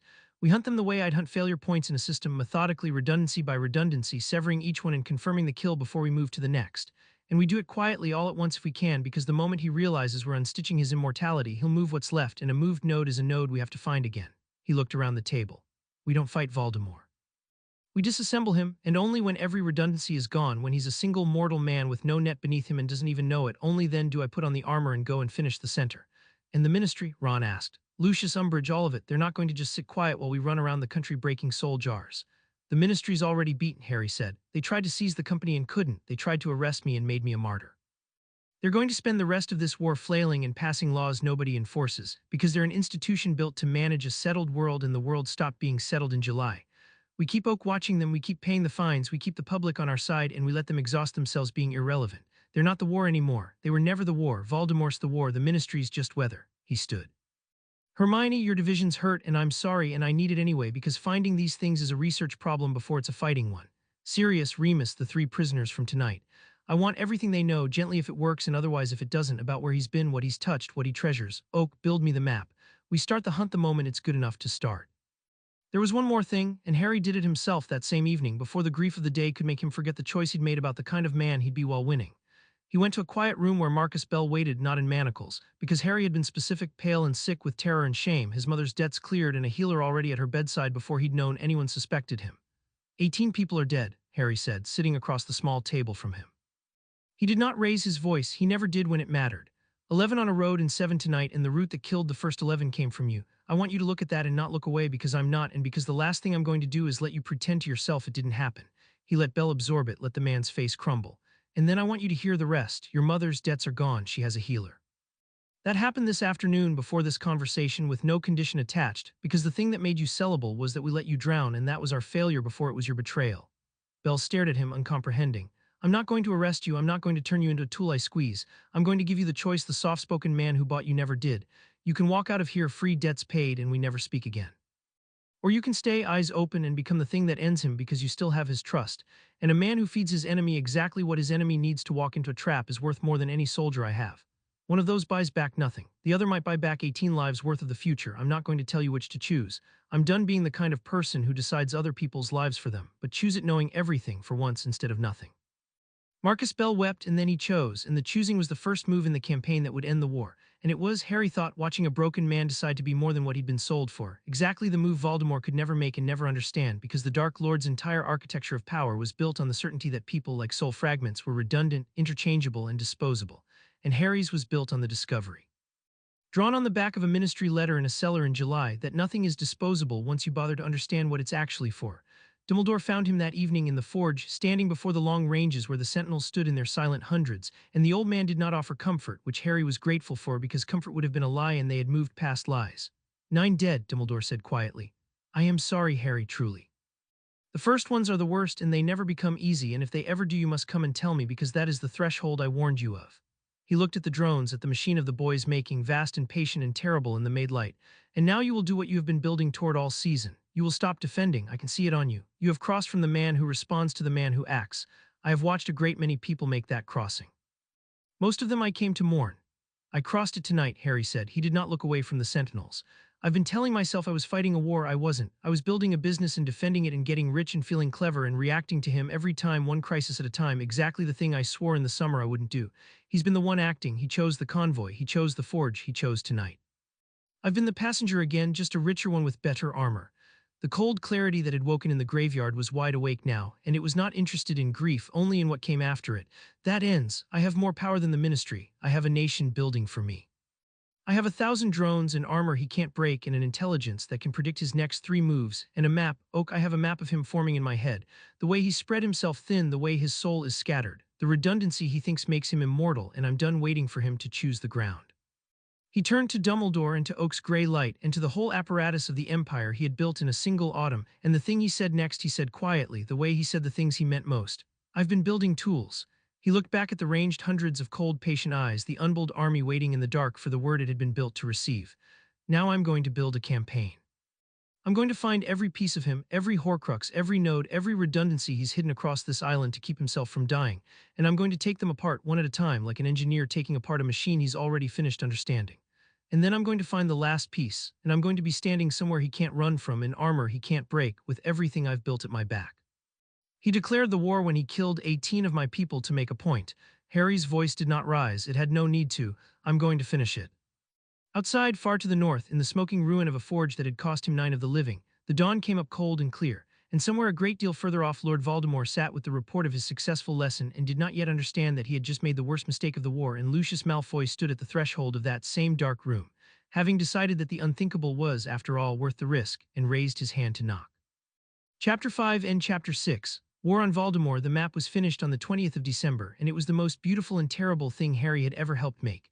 Oak rendered it across the great vault of the forge, not a map of places, but a map of a soul. The network of Lord Voldemort laid bare the way a schematic lays bare a machine. The central node, pulsing dark red, was the man himself, the restored body. Around it, linked by threads Oak had inferred from 50 years of pattern, and the broken testimony of 3 captured Death Eaters, and the catalog signatures of Hermione's hurt and furious division, hung the fragments. 6 of them, each labeled now with a confidence rating, a probable form, a probable location, and the cold notation that turned horror into a task list. The diary destroyed, Oak recited, and 1 node grayed out. Confirmed by you at 12 with a basilisk fang. 5 remain plus the center. A ring, the Gaunt family signet, his mother's line, his obsession with blood. I place it with high confidence in the ruin of the Gaunt house in Little Hangleton, warded and trapped. A locket, Slytherin's, a founder's relic, vanity and lineage both. Its trail is colder, but it passed through this very house, Grimmauld, years ago in the Black Collection, and Creature remembers it and weeps when he does. A cup Hufflepuff's taken from an old woman he murdered. I place it with growing confidence in a Lestrange vault, in Gringotts. The gray light pulsed, and there was something almost like dark satisfaction in it. He hid a piece of his soul in the one fortress in Britain that now belongs in every way that matters to your closest ally. A diadem Ravenclaw's lost for 1,000 years, which means he found it, which means it is somewhere he believed only he could reach. The signature points to Hogwarts itself, to a room that hides. And the snake, Nagini, the only fragment that moves, that thinks that he keeps beside him because even he could not resist making one of his redundancies a thing that could also be a weapon and a spy. That one we take last beside the center because that one is always looking back. Harry stood before the map of his enemy's immortality and felt the campaign resolve into a sequence, clean as a build order. 6 problems, he said, 5 remaining plus him. We solve them in the order that keeps him blindest longest. The cup first because it's the one we can take without him ever knowing. It's in a vault behind goblin doors and the goblins are ours. Then the ring and the locket fast back to back before he can correlate the losses. The diadem at Hogwarts, which is delicate because Hogwarts is Dumbledore's and full of children. And then only then, when every redundancy is gone and he's a mortal man who doesn't know it, the snake in the center on a field of my choosing. He looked at the constellation of dark threads. He built himself to survive any single blow. He never imagined an enemy patient enough to land all of them at once. That's the flaw in redundancy, Oak. It only protects you against an attacker who doesn't understand the system. I understand the system. The cup came first, and it came easily, and the ease of it was a kind of poetry. Ragnarok received the request in the deep halls with the still attention of a goblin being asked something enormous. You wish to enter the Lestrange vault, he said, a client vault. The most sacred trust my nation keeps is the inviolability of its vaults. To open one to its owner's enemy is a thing we have not done in 900 years, and the doing of it could unmake every treaty between goblin and wizard that rests on that trust. The ancient eyes glittered. And the Lestranges murdered with their own hands in the first war in the lull between, more of my kin than I can comfortably count, and they hold in that vault a thing that is a piece of the creature who has now murdered 18 of mine. So, he rose. The nation will not open the vault. Opening it would break the trust. Instead, the nation has reviewed its records and discovered an irregularity in the Lestrange account, a matter of provenance, of goods held that were never lawfully theirs, and the nation will, as is its sovereign right, seize the disputed contents pending resolution. We will hand you what we find. It will be entirely legal, entirely goblin, and entirely lethal to him. We are bankers, wizard. We do not break our own rules. We find the rule that was always there and use it like a knife. It took a day. Goblin cursebreakers, the finest in the world and newly motivated, walked through the Lestrange vault's defenses, the multiplying gold, the searing wards, with the bored competence of professionals dismantling an amateur's work. And they brought up in a lead-lined goblin casket a small golden cup with a badger engraved upon it, humming with a wrongness that made even the goblin's hands tight. Harry destroyed it that night in the forge, not with a basilisk fang but with a thing Hermione's division had built once they understood what they were hunting. A focused application of fiendfire contained and shaped by arcrunes, a controlled inferno that consumed the fragment and nothing else. The cup screamed as it died. They all screamed, Oak noted, the fragments, a thin inhuman shriek as the anchor was severed, and then it was slag, and a note on the great map grayed out, and Voldemort, 4 counties away, felt nothing at all because a man does not feel the loss of a redundancy he is certain is safe. 1, Harry said, watching the slag cool. He doesn't even know, 2 more before he can possibly correlate it, move. The ring and the locket fell within the same 48 hours, and Harry took the ring himself because it was trapped and his rule held. He took the worst the enemy could do first before he sent anyone else. The gaunt ruin was a collapsing shack in a Yorkshire hollow, drowning in the same kind of defenses Voldemort built into everything proud, vicious, and a generation behind. Oak read the wards through the Aegis Mark V's sensors as Harry approached, and named the trap before he reached it. The ring was not merely hidden but baited, set with a curse of appalling power, a thing that would have killed any wizard who reached for it with a slow black rot that no healer could stop. It was the curse, Oak noted, of a man who could not imagine an enemy who would not reach with his bare hand, because reaching with your bare hand for a thing of power was what Voldemort would do, and he built his traps for himself. Harry did not reach with his bare hand. He stood 10 feet back in armor the green light could not catch, and he extended a manipulator arm of articulated steel, a tool, not a hand, expendable, unalive, and he let the trap fire into it. The black rot raced up the steel and found nothing living to kill and died at the gauntlet's sealed wrist, and the manipulator arm rotted to powder, and Harry simply detached it and let it fall undamaged himself, the curse that had been built to kill the proudest wizard alive, defeated by the simple refusal to be proud enough to touch. He lifted the ring out of the ruin with a second arm, and Oak shaped the fiendfire, and the ring screamed and died. 2, Harry said. The locket was almost gentle, and it was the one that hurt because of creature. The old elf had wept when Oak first spoke of the locket, and the weeping had been a thread, and Harry had followed it the way he followed every thread. Regulus Black, Sirius's lost brother, the Death Eater who had vanished, had ordered Creature to help him steal the locket from the cave where Voldemort hid it, had drunk the cave's poison himself so the elf would not have to, had died there in the dark, and had charged Creature with destroying the thing, and Creature had tried for 18 years and failed because no elf magic could touch it, and the failure had half broken the creature's mind. Harry sat with the old elf in the kitchen of Grimmauld Place and listened to the whole wretched story, and at the end of it he did not order anything. He asked, "Regulus gave you a job you couldn't finish," he said quietly. "I can finish it. I have the tools he didn't. Will you let me? Will you bring it to me, Creature, and let me end the thing your master died trying to end?" And Creature, who had spent 18 years hating everyone who lived in his mistress's house, looked at the boy who had asked instead of ordered, and brought out from his nest the locket of Salazar Slytherin and gave it up, and watched it die in the shaped fire with tears running down his ancient face, and from that day served the house and the cause with a fierce broken devotion that Harry had not asked for and did not deserve, and accepted as the gift it was. Sirius, watching, learned that his lost brother had died a hero, and that was a thread too, and it healed something in him that Azkaban had torn. 3, Harry said, and there was no triumph in it that time, only the weight of how much grief was woven through the work. 2 left that we can reach, the diadem and then the snake, and he still doesn't know. While the Horcruxes fell one by one in their quiet lethal sequence, the open war ground on above them, and it had become, by midwinter, the most lopsided conflict in the history of magical Britain. The forge ran day and night now, and to stand in its heart was to stand inside a thing out of prophecy. The production cathedrals had multiplied to 4, then 6 vast vaulted halls under the Welsh mountains where rivers of blue-white light flowed from station to station, and crates of Arcroons went out faster than the goblins could count them. The ranges had grown into a drilling ground for an army, 1,000 sentinels now, then 1,500, ranked in the made light in silent perfect columns, every one of them sharing the single ever-deepening memory of every fight any of them had ever fought. New armor came off the line in batches. The Mark VI, lighter and crueler than the Mark V, with the dark engine counter Terence Fawcett would die proving, with thruster vectors that could throw a man through a building and shields that had stopped being a matter of survival and become a matter of how much force Harry felt like ignoring. Oak had spread so far across the mind lattice that it ran the entire organism, 6 forges, 2,000 drones, a field war across a nation, a research division reinventing magic by the day as easily as a man breathes, and had begun quietly to be something the world had never contained, a single intelligence at the scale of an empire. Hermione's division had turned grief into doctrine. After Priya, after the Northern Forge, the research warrens had stopped being a place of wonder and become a place of cold, productive fury, and what came out of them changed the war's arithmetic every week. They had weaponized efficiency itself, combat spells rebuilt from the gauge data to a fraction of their old cost so that a single Arcroon could power a sentinel through 1,000 engagements, ward systems that healed faster than dark curses could rot them, the engine counter, a dozen things Voldemort's reverse engineering was years from imagining. "We're not inventing magic anymore," Hermione told Harry one night, exhausted and fierce in the Warrens. "We're industrializing it.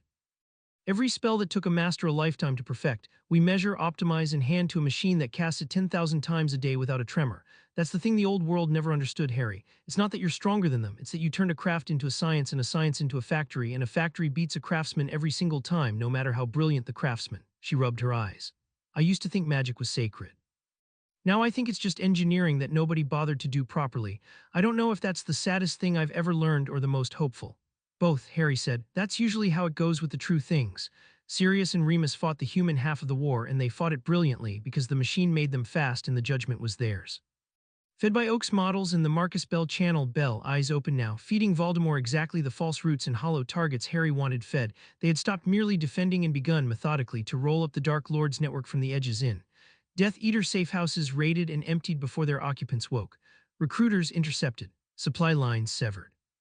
Each cell taken alive where possible, wandless and bound, and handed to a ministry that had no idea what to do with the flood of prisoners a teenager kept depositing on its steps. It was cold, patient, industrial war, the opposite of the heroic duels the wizarding world understood, and it was winning so quietly that most of Britain did not yet grasp that the terror of a generation was being dismantled like a decommissioned machine. And through all of it, Ron kept Harry human, which was the hardest and most thankless job in the Empire and the one Harry valued above any other. He did it in small ways and one large one. The small ways were standing rule that Harry ate one meal a day with people who loved him, that he slept, that he came home to Grimmauld Place, relit, warm, alive, often enough to remember what the warmth was for. The large way came on a night Harry stood before the map of his enemy's dwindling soul with something in his face that Ron had learned to fear, the cold pleasure of a man winning so completely that winning had begun to feel like the only thing that was real. "You're enjoying it," Ron said quietly, not an accusation, an observation which was worse. "The taking apart, you used to look like that fighting to protect people, now you look like that doing the disassembling. I've been watching for it like you told me to. So I'm telling you, you're starting to like the unstitching for its own sake." Harry went still. The genius in him wanted to argue, to point out the necessity, the elegance, the 18 graves that justified it, and the other part, the part that had built Ron into the conscience he could not dismiss, heard the truth under the words and refused to flinch from it. Yeah, he said at last, and the honesty cost him. He's the most interesting problem I've ever solved, and solving him feels clean. Better than the grief, and that's exactly the thing Dumbledore warned me about, and exactly the thing I built Oak and built you to catch. He looked at his oldest friend, and the cold pleasure drained out of his face and left something tired and human and grateful behind it. Thank you, keep watching. When this is done, when he's gone and there's no more interesting problem to hide inside, that's when you'll really have to watch me. Because a man who's only happy solving the impossible is going to go looking for impossible things to solve, and not all of them should be. He let out a breath. Remind me after that the point was always the warm houses, not the genius, the warm houses. I'll remind you, Ron said, every day if I have to, that's the job. But Voldemort did know by then, or had begun to. 3 fragments did not scream into the void unnoticed forever. He had felt the cup go finally a week after the fact, a phantom limb absence where a piece of his certainty had been, and he had gone to check the ring and found the shack disturbed and the ring gone, and he had understood with the cold brilliance that made him worthy of the name exactly what was being done to him. Someone was unstitching his immortality, methodically, in sequence, the way he realized with a fury that was almost admiration that he would have done it himself. And it was then, with the war turning against him in a way he had never planned for, that Lucius Malfoy's patient overture finally bore its poisoned fruit, and the 2 intelligent enemies Harry had been managing separately became, for one dangerous winter, a single problem. The hunt taught Harry something about his enemy that the fighting never had, and it was Snape, of all people, who delivered the lesson. Severus Snape had spent the war walking a blade between 2 masters, and Oak had known he was a double agent since October, had read the pattern of his movements and concluded with cold certainty that the man fed Dumbledore truth and Voldemort half-truth and trusted neither. Harry had left him in place, a piece on the board that both sides moved, useful precisely because his loyalty was a question no one could fully answer. But as the Horcruxes fell, Snape made a choice quietly through Dumbledore in a sealed memory passed along with the intelligence that confirmed the diadem's location. He gave Harry the last piece of the map, the why. The memory was a fragment of Voldemort's own past, gathered by Dumbledore over years, that Snape had risked his life to deliver the orphan boy Tom Riddle, alone in a Muggle orphanage, hoarding stolen trinkets in a box under his bed, certain from his earliest years that he was special, that he was meant for more, that the world owed him a permanence the ordinary were denied. And Harry, watching it in the pensive, understood his enemy completely for the first time, and the understanding was not triumph but something closer to pity, and the pity was the most dangerous and most clarifying thing the war had given him. He fragmented his soul because he was terrified, Harry said afterward to Oak, to the cold map of the dwindling network. Not of dying, of being ordinary, of being nothing. A frightened boy in an orphanage who decided the answer to feeling small was to make himself permanent, to scatter himself so widely that the world could never take him away again. Every Horcrux is a child's terror of disappearing, dressed up as immortality. He's the most powerful dark wizard in a century, and underneath it he's still that boy, certain he's nothing if he isn't forever. He looked at the map, at the redundancy he was unstitching node by node. And that's the flaw. Not in his magic, in him. He can't imagine anyone choosing to be mortal, choosing to be ordinary, choosing to matter to a few people and let the rest go. He thinks everyone secretly wants what he wants, to be forever, to be unkillable, to never disappear. So he can't predict me because I don't want to be forever. I want the warm houses and the dead enemy and a quiet workshop and 3 people who'd notice if I were gone. That's it, that's all. And a man who can't conceive of wanting so little can never outthink a man who does. He let the memory fade. He scattered his soul across an island to escape being nothing, and he never noticed that the scattering was the thing that made him nothing, a man so spread out, so afraid, so permanent that there was no one left at the center to be a person at all. I almost feel sorry for him. A pause, cold and final. Almost, 18 graves is a lot of almost, moved to the diadem. Lucius came to Voldemort with a gift and a proposal, and the gift was the only thing that could have bought him a hearing: information. The Malfoys had spent generations cultivating the ministry, the old families, the quiet networks of blood and obligation that ran beneath magical Britain, and Lucius laid all of it at the Dark Lord's feet, not out of loyalty, which he no longer felt, but out of the cold calculation of a man who had watched 2 powers rise and decided that the older monster was the more survivable master. The boy cannot be beaten with law, Lucius said, kneeling in the dark room he had sworn never to enter again. I have tried. He owns the public, the goblins, the infrastructure, but he has a weakness law cannot touch, and you can. He is sentimental, my lord. He covers his people's debts. He brings traitors to his table and forgives them. He builds machines that arrive in 90 seconds because he cannot bear to lose a single one of his own. The pale eyes lifted. He has wrapped his entire empire around the value of individual lives. So take them, not the empire, the lives. Make the saving of them cost him faster than he can save. A man who will not spend his people cannot fight a war against a man who spends nothing but. It was, Voldemort conceded, genuinely clever, and he did not trust Lucius an inch, and he used him anyway because the analysis was correct. The Dark Lord changed his war. He stopped attacking Harry's strength and began attacking his mercy, striking soft targets across the country at once. more than even the field arm could cover, forcing Sirius and Remus and the Sentinels to spread thin, making every save a frantic triage, turning Harry's refusal to abandon anyone into a lever to exhaust him. And he accelerated his own production, the Tide and worse, the half-formed dark engine of his stolen Arcroon work, building toward a single overwhelming blow while the boy was scattered, saving lives. Harry felt the new pressure and recognized the hand behind it. That's Lucius, he told Oak, watching the map of simultaneous attacks bloom. Voldemort's a terror artist, he attacks what he fears, this is colder. This is someone who studied me and found the exact seam, my people, my mercy, the 90 seconds. Someone who knows that a man who won't lose anyone can be made to run himself to death, covering everyone. He was not rattled, he was, if anything, sharpened, because a named threat was a soluble one. Two intelligent enemies pooling their advantages, fine, then I stopped solving them separately. I've been keeping the Ministry off balance and Voldemort blind. Time to collapse both problems into one move, and the diadem's going to be the bait, because it's the one node he doesn't know I've located, and the moment I move on Hogwarts openly, both of them will have to respond, and an enemy responding is an enemy I'm steering. The diadem lay where Oak had said it would, in the room of hidden things at Hogwarts, the room that became whatever its seeker needed, where 1,000 years of the castle's discarded secrets had piled into a city of forgotten things, and Voldemort had hidden Ravenclaw's lost crown in the one place he believed only he had ever found, the vain certainty of a friendless boy who had wandered the castle alone and mistaken loneliness for uniqueness. Harry retrieved it with Dumbledore's knowledge and grudging blessing. The two of them standing together in the impossible room one last time before the war's end pulled them onto opposite sides of the only question they had never resolved. You will win, Dumbledore said, watching Harry lift the diadem from atop a battered wardrobe, the fifth node humming its wrongness. I no longer doubt it. I find I am thinking instead about the morning after, about a magical world in which a young man holds more power than any government, with a machine that obeys only him, having proven he can break any institution that opposes him. He did not say it as an accusation. He said it as the oldest fear of the wisest man Harry knew. I built checks on myself, and still I once dreamed of ruling for the greater good. You have built no checks but one voice in a mirror. Promise me again it will be enough. It'll have to be, Harry said, and he meant it, and the meaning was its own kind of check, the knowledge carried every day that he was the thing that needed watching. Because the alternative to building this was losing, and I watched what losing costs, and I'm not paying it. After the war we'll have the argument you want to have, Professor, properly, with the whole world watching, about who decides and how. I'll even let you win some of it, but we have it after he's dead. A war is no time to debate the dangers of the weapon that's winning it. He turned the diadem in his gauntlet. 5, one left I can reach without facing him, and the snake's always with him now, which means the next move isn't a retrieval, it's the war. He destroyed the diadem in the forge, and the fifth node grayed, and Lord Voldemort, who had felt the cup and found the ring, and now felt the careful severing reach all the way to the crown he had been so certain no one could find, understood at last the full scope of what was being done to him, and did the thing Harry had been steering him toward without ever quite letting himself believe it would work. He panicked in the cold, controlled way of a brilliant man, and reached for the overwhelming blow before his enemy could land the last cut. He committed everything to a single strike at the thing he could find, the thing Lucius had told him would hurt most, not a forge, not a facility, but people, the largest concentration of Harry's people he could reach.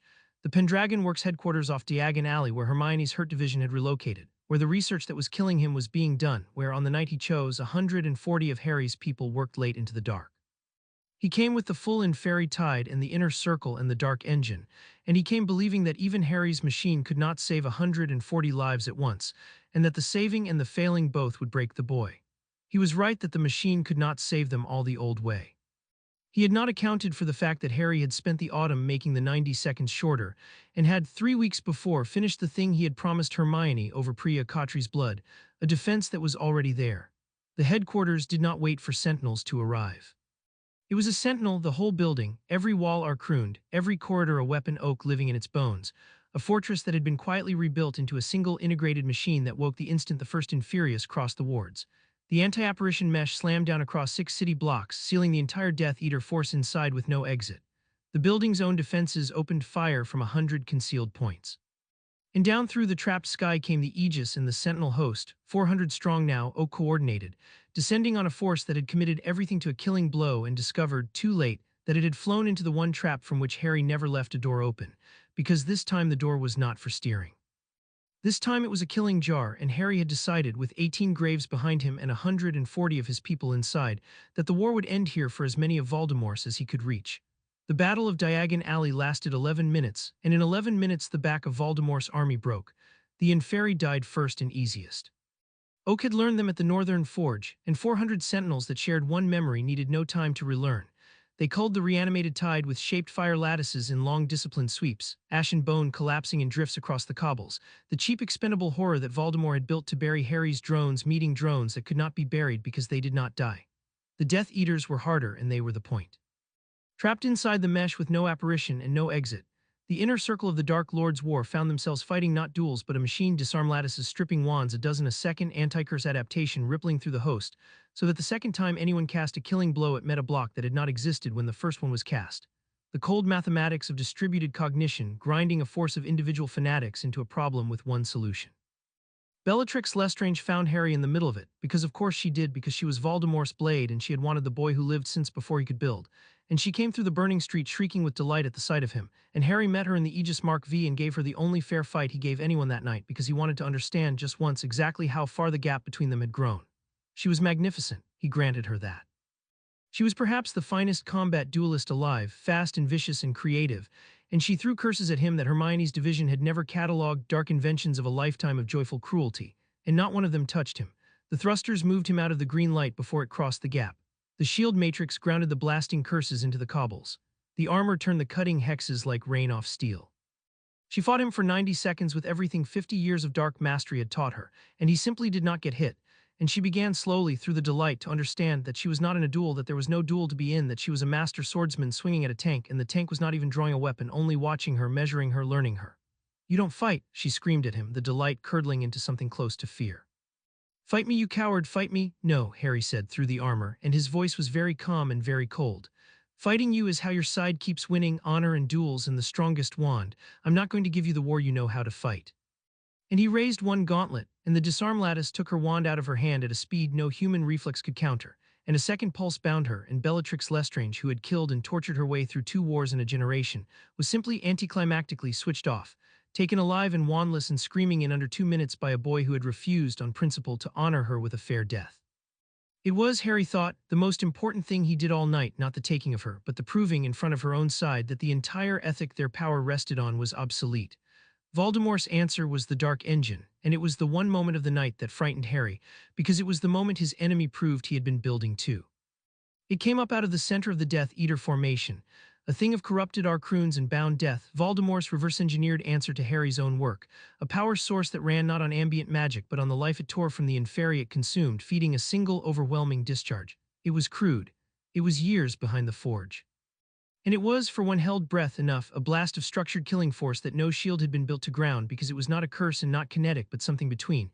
A wave of raw severing that rolled out across the street and met the sentinel host, and for the first time made the unbreakable army break. 40 drones died in a heartbeat, learning nothing, because the thing that killed them gave no lesson but death.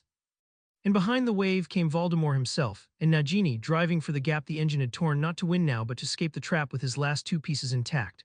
The Dark Engine reached Hermione's relocated division, and that was where the night took its price.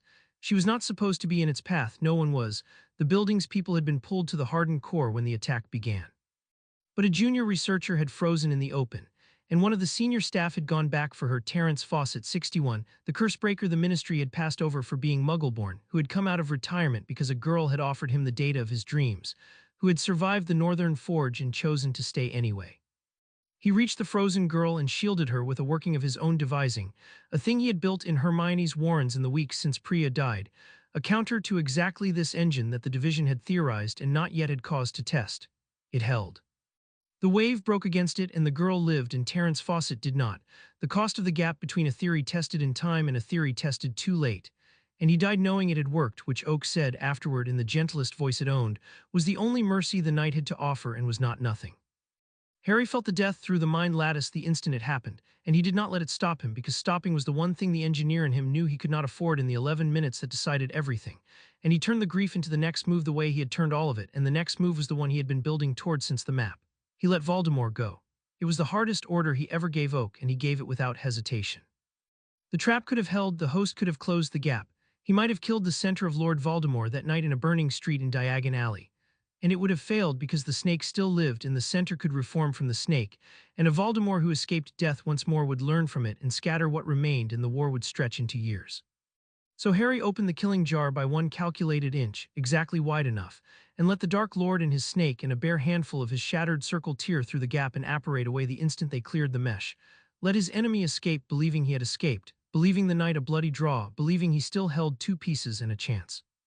5 fragments gone, Harry said, standing in the cooling aftermath, the street full of ash and bound Death Eaters and his own grieving people and one more body to carry. Bellatrix taken, his army broken, his inner circle gutted, and he ran believing he got away clean with the only 2 pieces that matter, the snake and himself. He thinks it's a draw, he thinks he has time to rebuild. He looked north toward where his enemy had fled to lick wounds and plan a war that was already over and did not know it. He has one redundancy left, and it's the one that never leaves his side, which means the last cut and the killing blow are the same cut now in the same place at the same time. No more retrievals, no more steering. The next time I see Lord Voldemort, the snake dies and he dies in the same breath, and there's nothing left of him to come back. The cold clarity that had woken in a graveyard 18 months and a lifetime ago was entirely calm. And I'm not going to wait for him to choose the ground, I've waited for that long enough. Oak, we know where he'll run to ground, we know what's left of him, build me the last operation, I'm going to him. Oak was quiet a moment, processing the night, the dead, the cold finality in the boy it had been built to serve and to check. Terence Fawcett's counter held, it said at last. Hermione's division will have the full engine defense within the week, and it will never break our host again. We will mourn 40 drones, and we will rebuild them by morning, and we will mourn 2 researchers, and we will never rebuild them at all, and you have learned, I think, the difference, which is the only thing about you tonight that lets me keep serving you. A pause.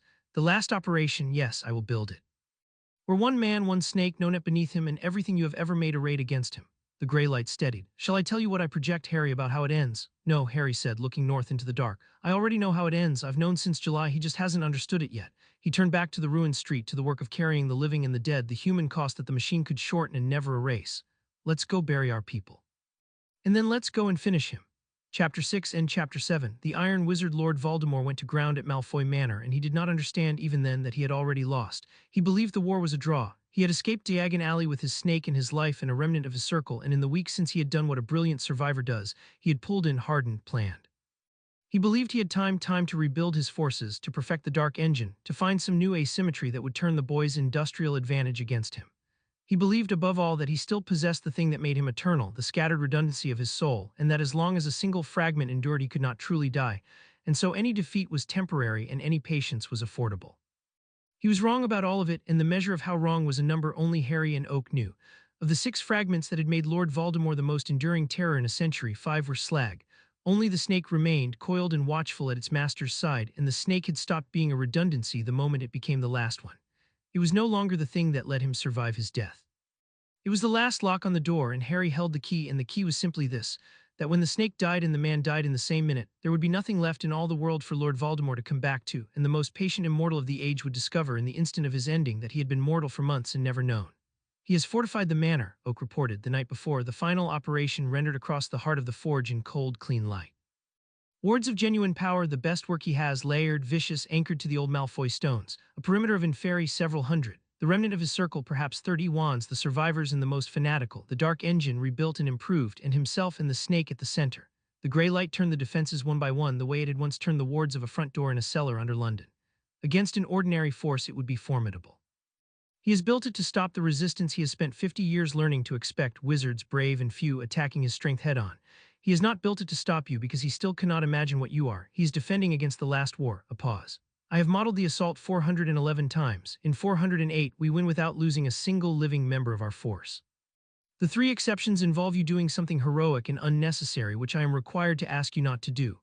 No promises, Harry said, but he meant the opposite this time, and Oak knew it, because Harry had buried Terence Fawcett and Priya Khatri and 18 goblins, and he had learned the lesson their graves had taught, that the point was never the heroism. The point was to win so completely, so overwhelmingly, that heroism became unnecessary, that no one on his side ever again had to fill a 90-second gap with their own life. He would not be reckless at the end, he would be thorough. Thoroughness was the only tribute the dead actually wanted. They went at dawn, and the assault on Malfoy Manor was the purest expression of everything Harry had built, and it was, by any old measure of war, hardly a battle at all. The anti-apparition mesh came down first, a dome of controlled instability sealing the manor and its grounds from the sky to the bedrock, and with it went the Fluseverance and the Portquinol, so that in the space of a single heartbeat Lord Voldemort's fortress became Lord Voldemort's cage, and not one soul inside it could leave by any means magic had ever devised. Then the wards. The ward-breaker lances, a dozen of them now, mounted on sentinel frames, each one reading the manor's defenses the way Oak read a wand motion and severing the specific runes that held them, opened the layered protections not by overpowering them but by understanding them, peeling the fortress's armor away in long, clean cuts, while Voldemort's defenders watched their impregnable wards come apart like a lock picked by someone who had read the blueprints. The Inferritide rose to meet the assault and met the Sentinel host, 2,000 strong, sharing one memory, and died in disciplined sweeps of shaped fire ash on the frost-white lawn.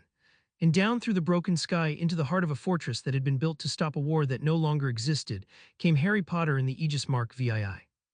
It was the last and finest thing the Forge had made, and it was less a suit of armor than a thing out of the cosmic dark, matte black chased with the blue-white fire of a dozen Arcrunes, a layered shell that drank curses and grounded killing force, and moved a man faster than thought through air it parted like water oak writing in every joint and sensor.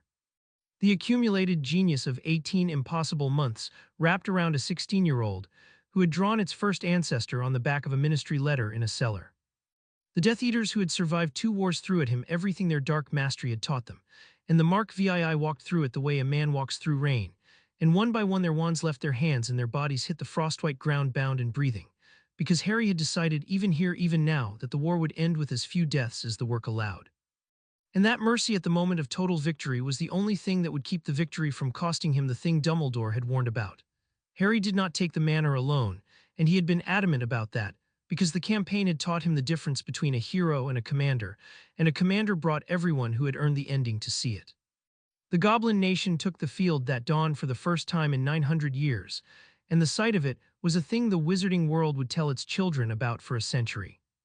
Ragnarok's warriors came up out of the frost in disciplined ranks, armored in goblin-forged steel that no curse the Death Eater's own could bite, their own ancient battle magic, earth magic, the deep workings no wizard had been permitted to witness in 4 centuries, buckling the manor's grounds beneath the Inferritide and swallowing whole ranks of the reanimated dead into the shuddering earth.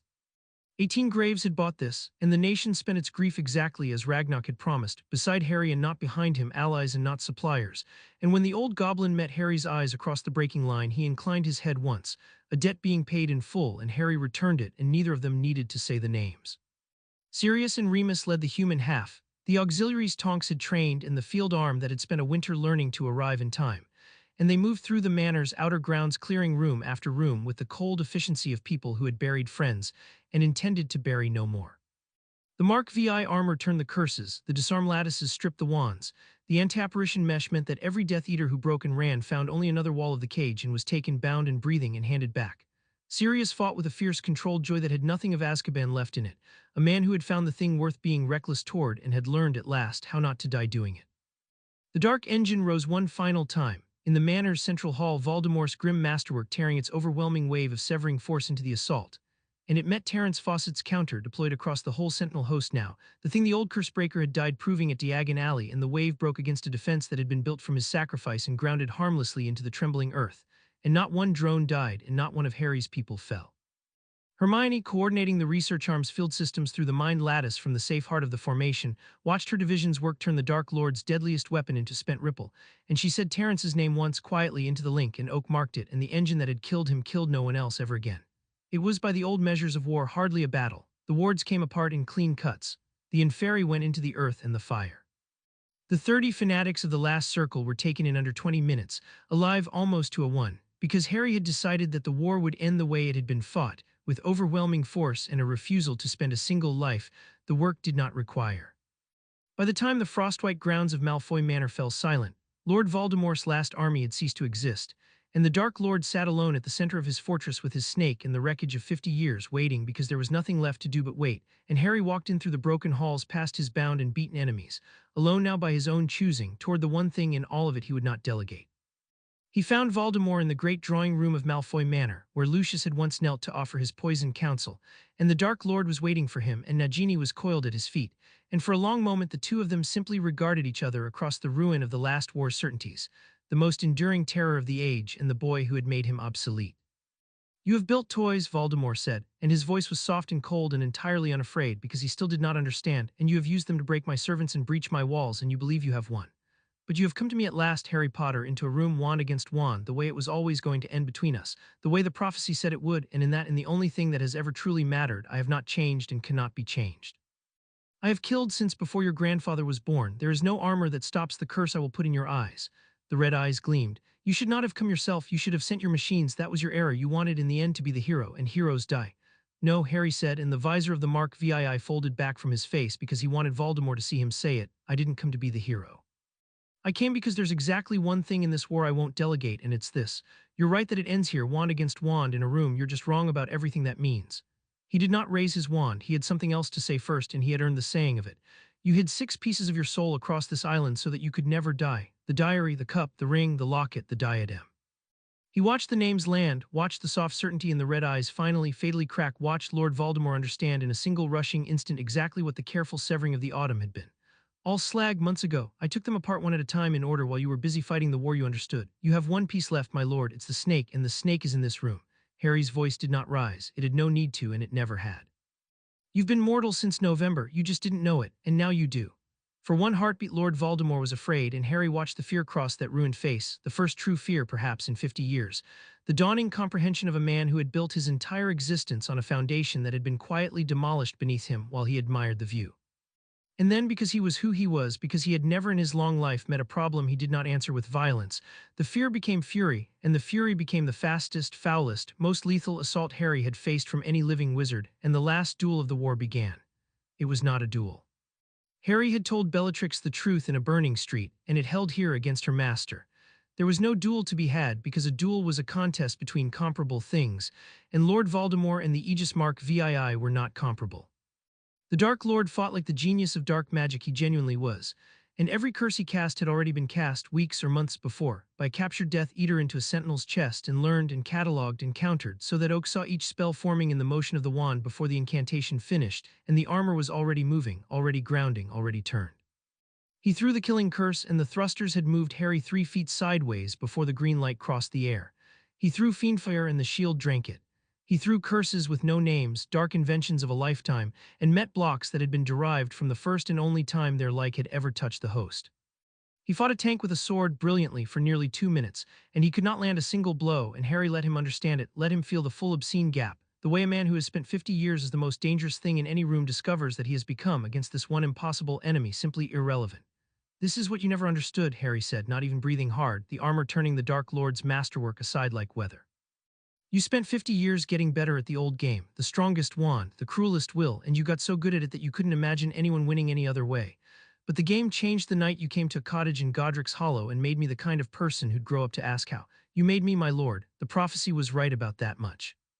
You marked me as your equal, and then you spent 14 years teaching me with every cruelty that the only way to be safe from someone like you was to become something you could never outbuild. So I did. The Mark VII's gauntlet rose almost gently.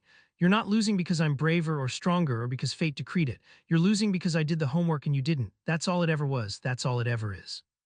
Nagini struck then, the snake, the last fragment, lunging from the shadows in a final desperate defense of the soul it carried, fast as a whip, fangs wide, and this was the one move Oak had told Harry would come. The one variable they had built the entire final operation around, and Harry did not flinch and did not turn. A second weapon system deployed from the Mark VII's spine in the time it took the snake to cross the air.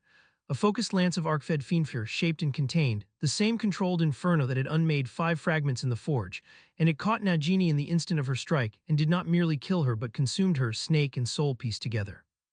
A thin inhuman shriek rising and cutting off as the last redundancy of Lord Voldemort burned to nothing in the air of Malfoy Manor's drawing room and did not come back. The link was severed. The net was gone. And for the first time since a frightened, brilliant orphan had first carved a piece of himself away in pursuit of a forever he was too small to deserve, Lord Voldemort was wholly, only finally mortal. A single man alone in a room with no door behind him and nothing beneath him and an enemy he could not touch. He knew it. Harry watched him know it. It can end 2 ways, Harry said quietly, and he lowered the gauntlet because there was one last thing he would not delegate and one last mercy he would offer even now. Not for Voldemort's sake but for his own, because Ron was watching through the mind lattice and Dumbledore's warning lived in him still, and he would not, even here, even against this, become a thing that killed when it did not have to. You're mortal now. The snake's gone, the pieces are gone, there's no coming back, you can surrender. I'll take you alive and you'll answer for 50 years of murder in front of the world you terrorized, and you'll live the rest of an ordinary lifespan in an ordinary cell knowing that the boy you marked grew up and made you obsolete. Or you can raise your wand one more time. He met the red eyes, and his own were steady and gray and utterly without hatred, which was, he understood, the cruelest thing he could possibly have offered. I've killed exactly as much as this war required and not one death more. I'd rather not make you the exception, but I will. Your move, Tom, for the last time, choose. Lord Voldemort looked at the boy in the impossible armor and at the burned place where his immortality had died and at the ruin of 50 years of certainty, and he did the only thing a man like him could ever do, the thing that had been written into him the day he first chose power over every other possible self. He raised his wand and he screamed the killing curse, the last and best he had, with all the fury of a god discovering he had only ever been a man, and the thrusters moved Harry out of its path before the green light was fully born. And Harry's own wand was already level, and the spell that left it was not the green light and not fiendfire, but something Hermione's division had built for exactly this. A single overwhelming arc-fed disruption tuned to the one target in all the world it had been designed to unmake, and it took Lord Voldemort full in the chest, and there was no rebound this time, no fragment to flee to, no forever left to catch him. He fell. The most enduring terror of the age fell like any mortal man, and he was dead before he reached the floor of the drawing room of Malfoy Manor, and he did not come back then or ever, because there was nothing left of him anywhere in the world to come back to. It had taken 11 minutes to break his army and one cold winter to unstitch his soul and a single deployed weapon system to end the last of him. And in the silence afterward, Harry Potter stood alone over the body of the thing that had murdered his parents in a generation, and felt no triumph, only the vast flat quiet of a problem at last completely solved. "It's done," he said to Oak, to the mind lattice, to the people listening through it who had bled for this. "All of it, he's gone. Confirmed, no link, no fragment, no signature anywhere, he's gone." And then, because the engineer in him had nothing left to build and the boy underneath finally had room to feel it, he sat down on the floor of the ruined drawing room beside the body of his enemy and put his face in his gauntleted hands, and let 18 months and a lifetime of it move through him at last, alone in the quiet, the way he had always taken the worst things first and by himself, so that no one else would have to. For a long moment after it was done, Harry did not move, and the mind lattice held its silence around him, and Oak, who had watched him build the whole impossible thing from a sketch on the back of a ministry letter, said nothing, because there was nothing in intelligence could offer that the boy did not already know.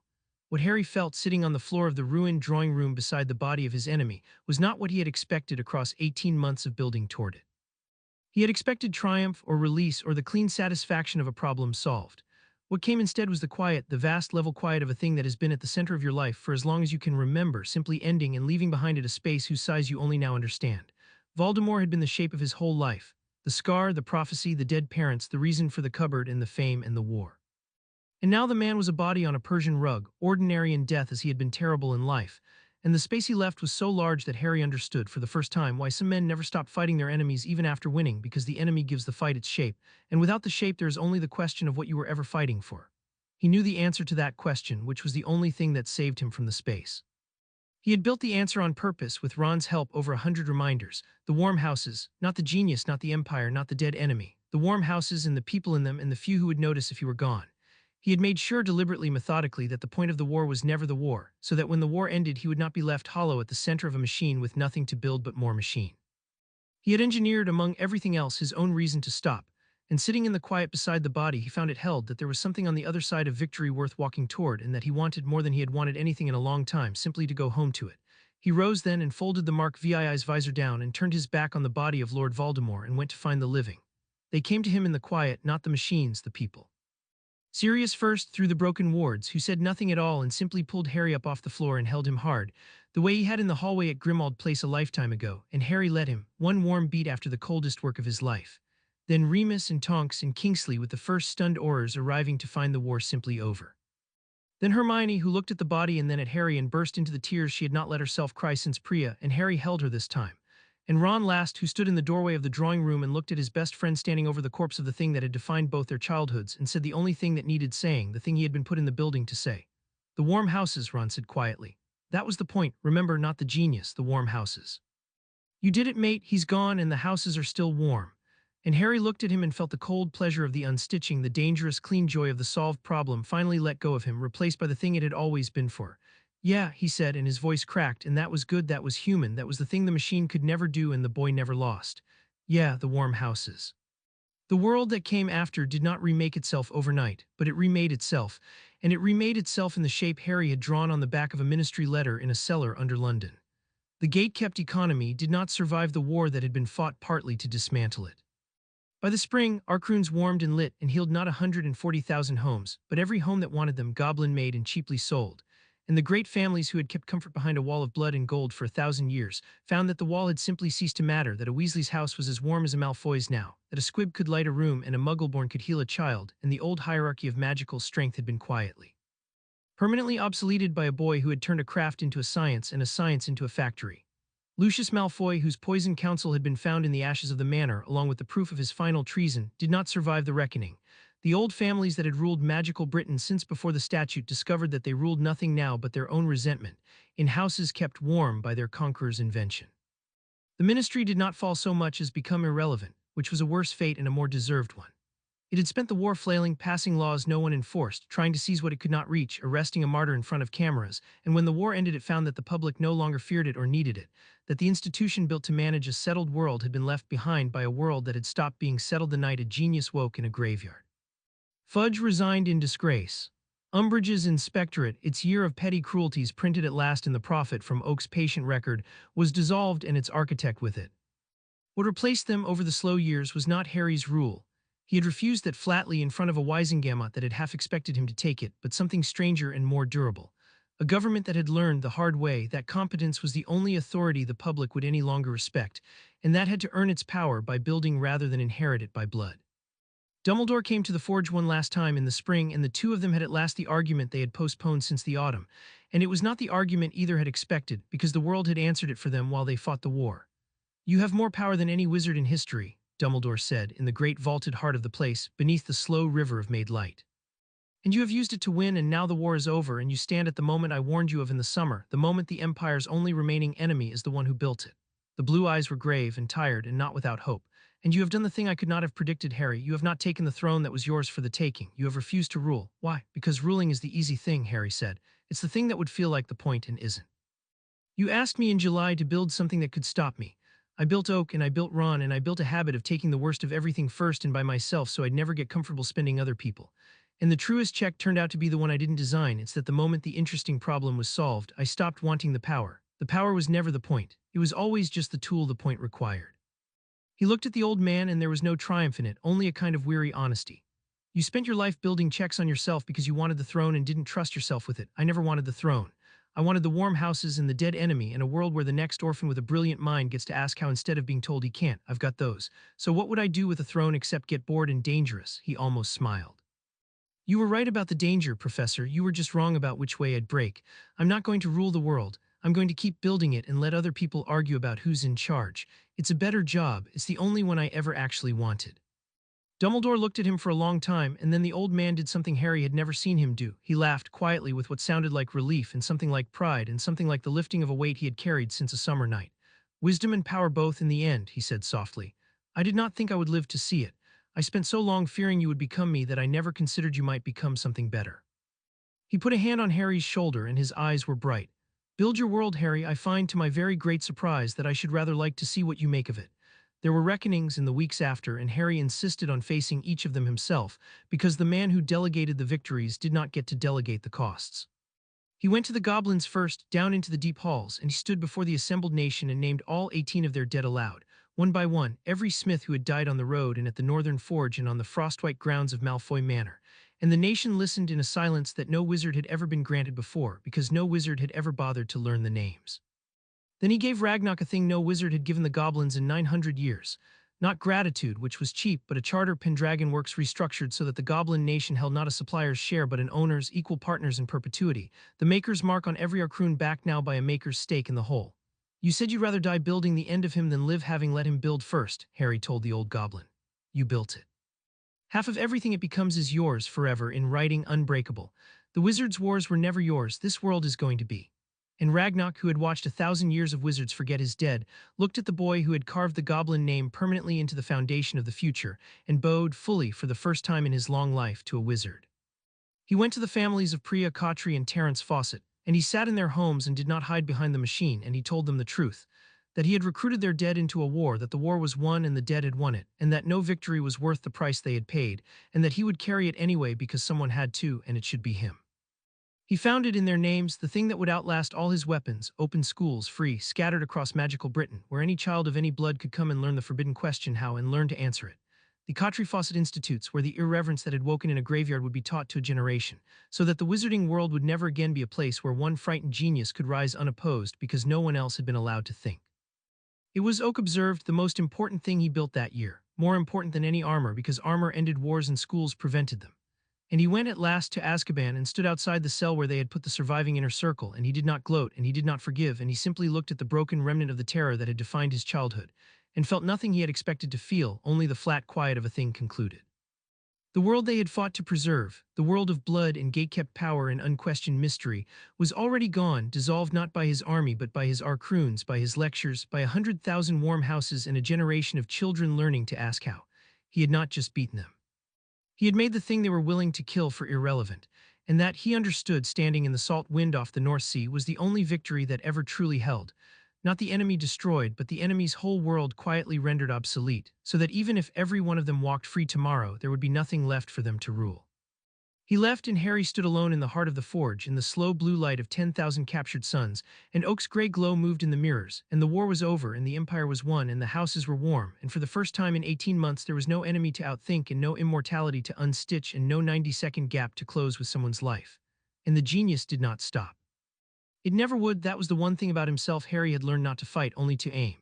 He pulled a fresh sheet of parchment toward him on the workbench where it had all begun, the same restless certainty that had drawn an archroon on the back of a ministry letter moving in him still, and Oak said dryly, the way it had said everything since the night he woke it in a cracked hall mirror, "You have that look, the one that precedes an impossible thing. The war is over, Harry. You are permitted." "I know," Harry said, and his hand was already moving, the lines falling into place like they'd been waiting for him. A geometry no wizard had ever dared and no muggle could ever have powered, something to do with the statute of secrecy, with the wall between the worlds, with a question nobody had thought to ask in 300 years because everyone had agreed not to. "But there's this thing I've been thinking about. The two worlds, the magic and the muggle, kept apart by a law older than the families I just made obsolete, and I keep asking the same question I asked about the wand and the trace and the whole stagnant lot of it." He glanced up at the gray light, and there was the old fierce joy in it, aimed now at a future instead of a war. Why does it have to be that way? Has anyone ever actually checked?"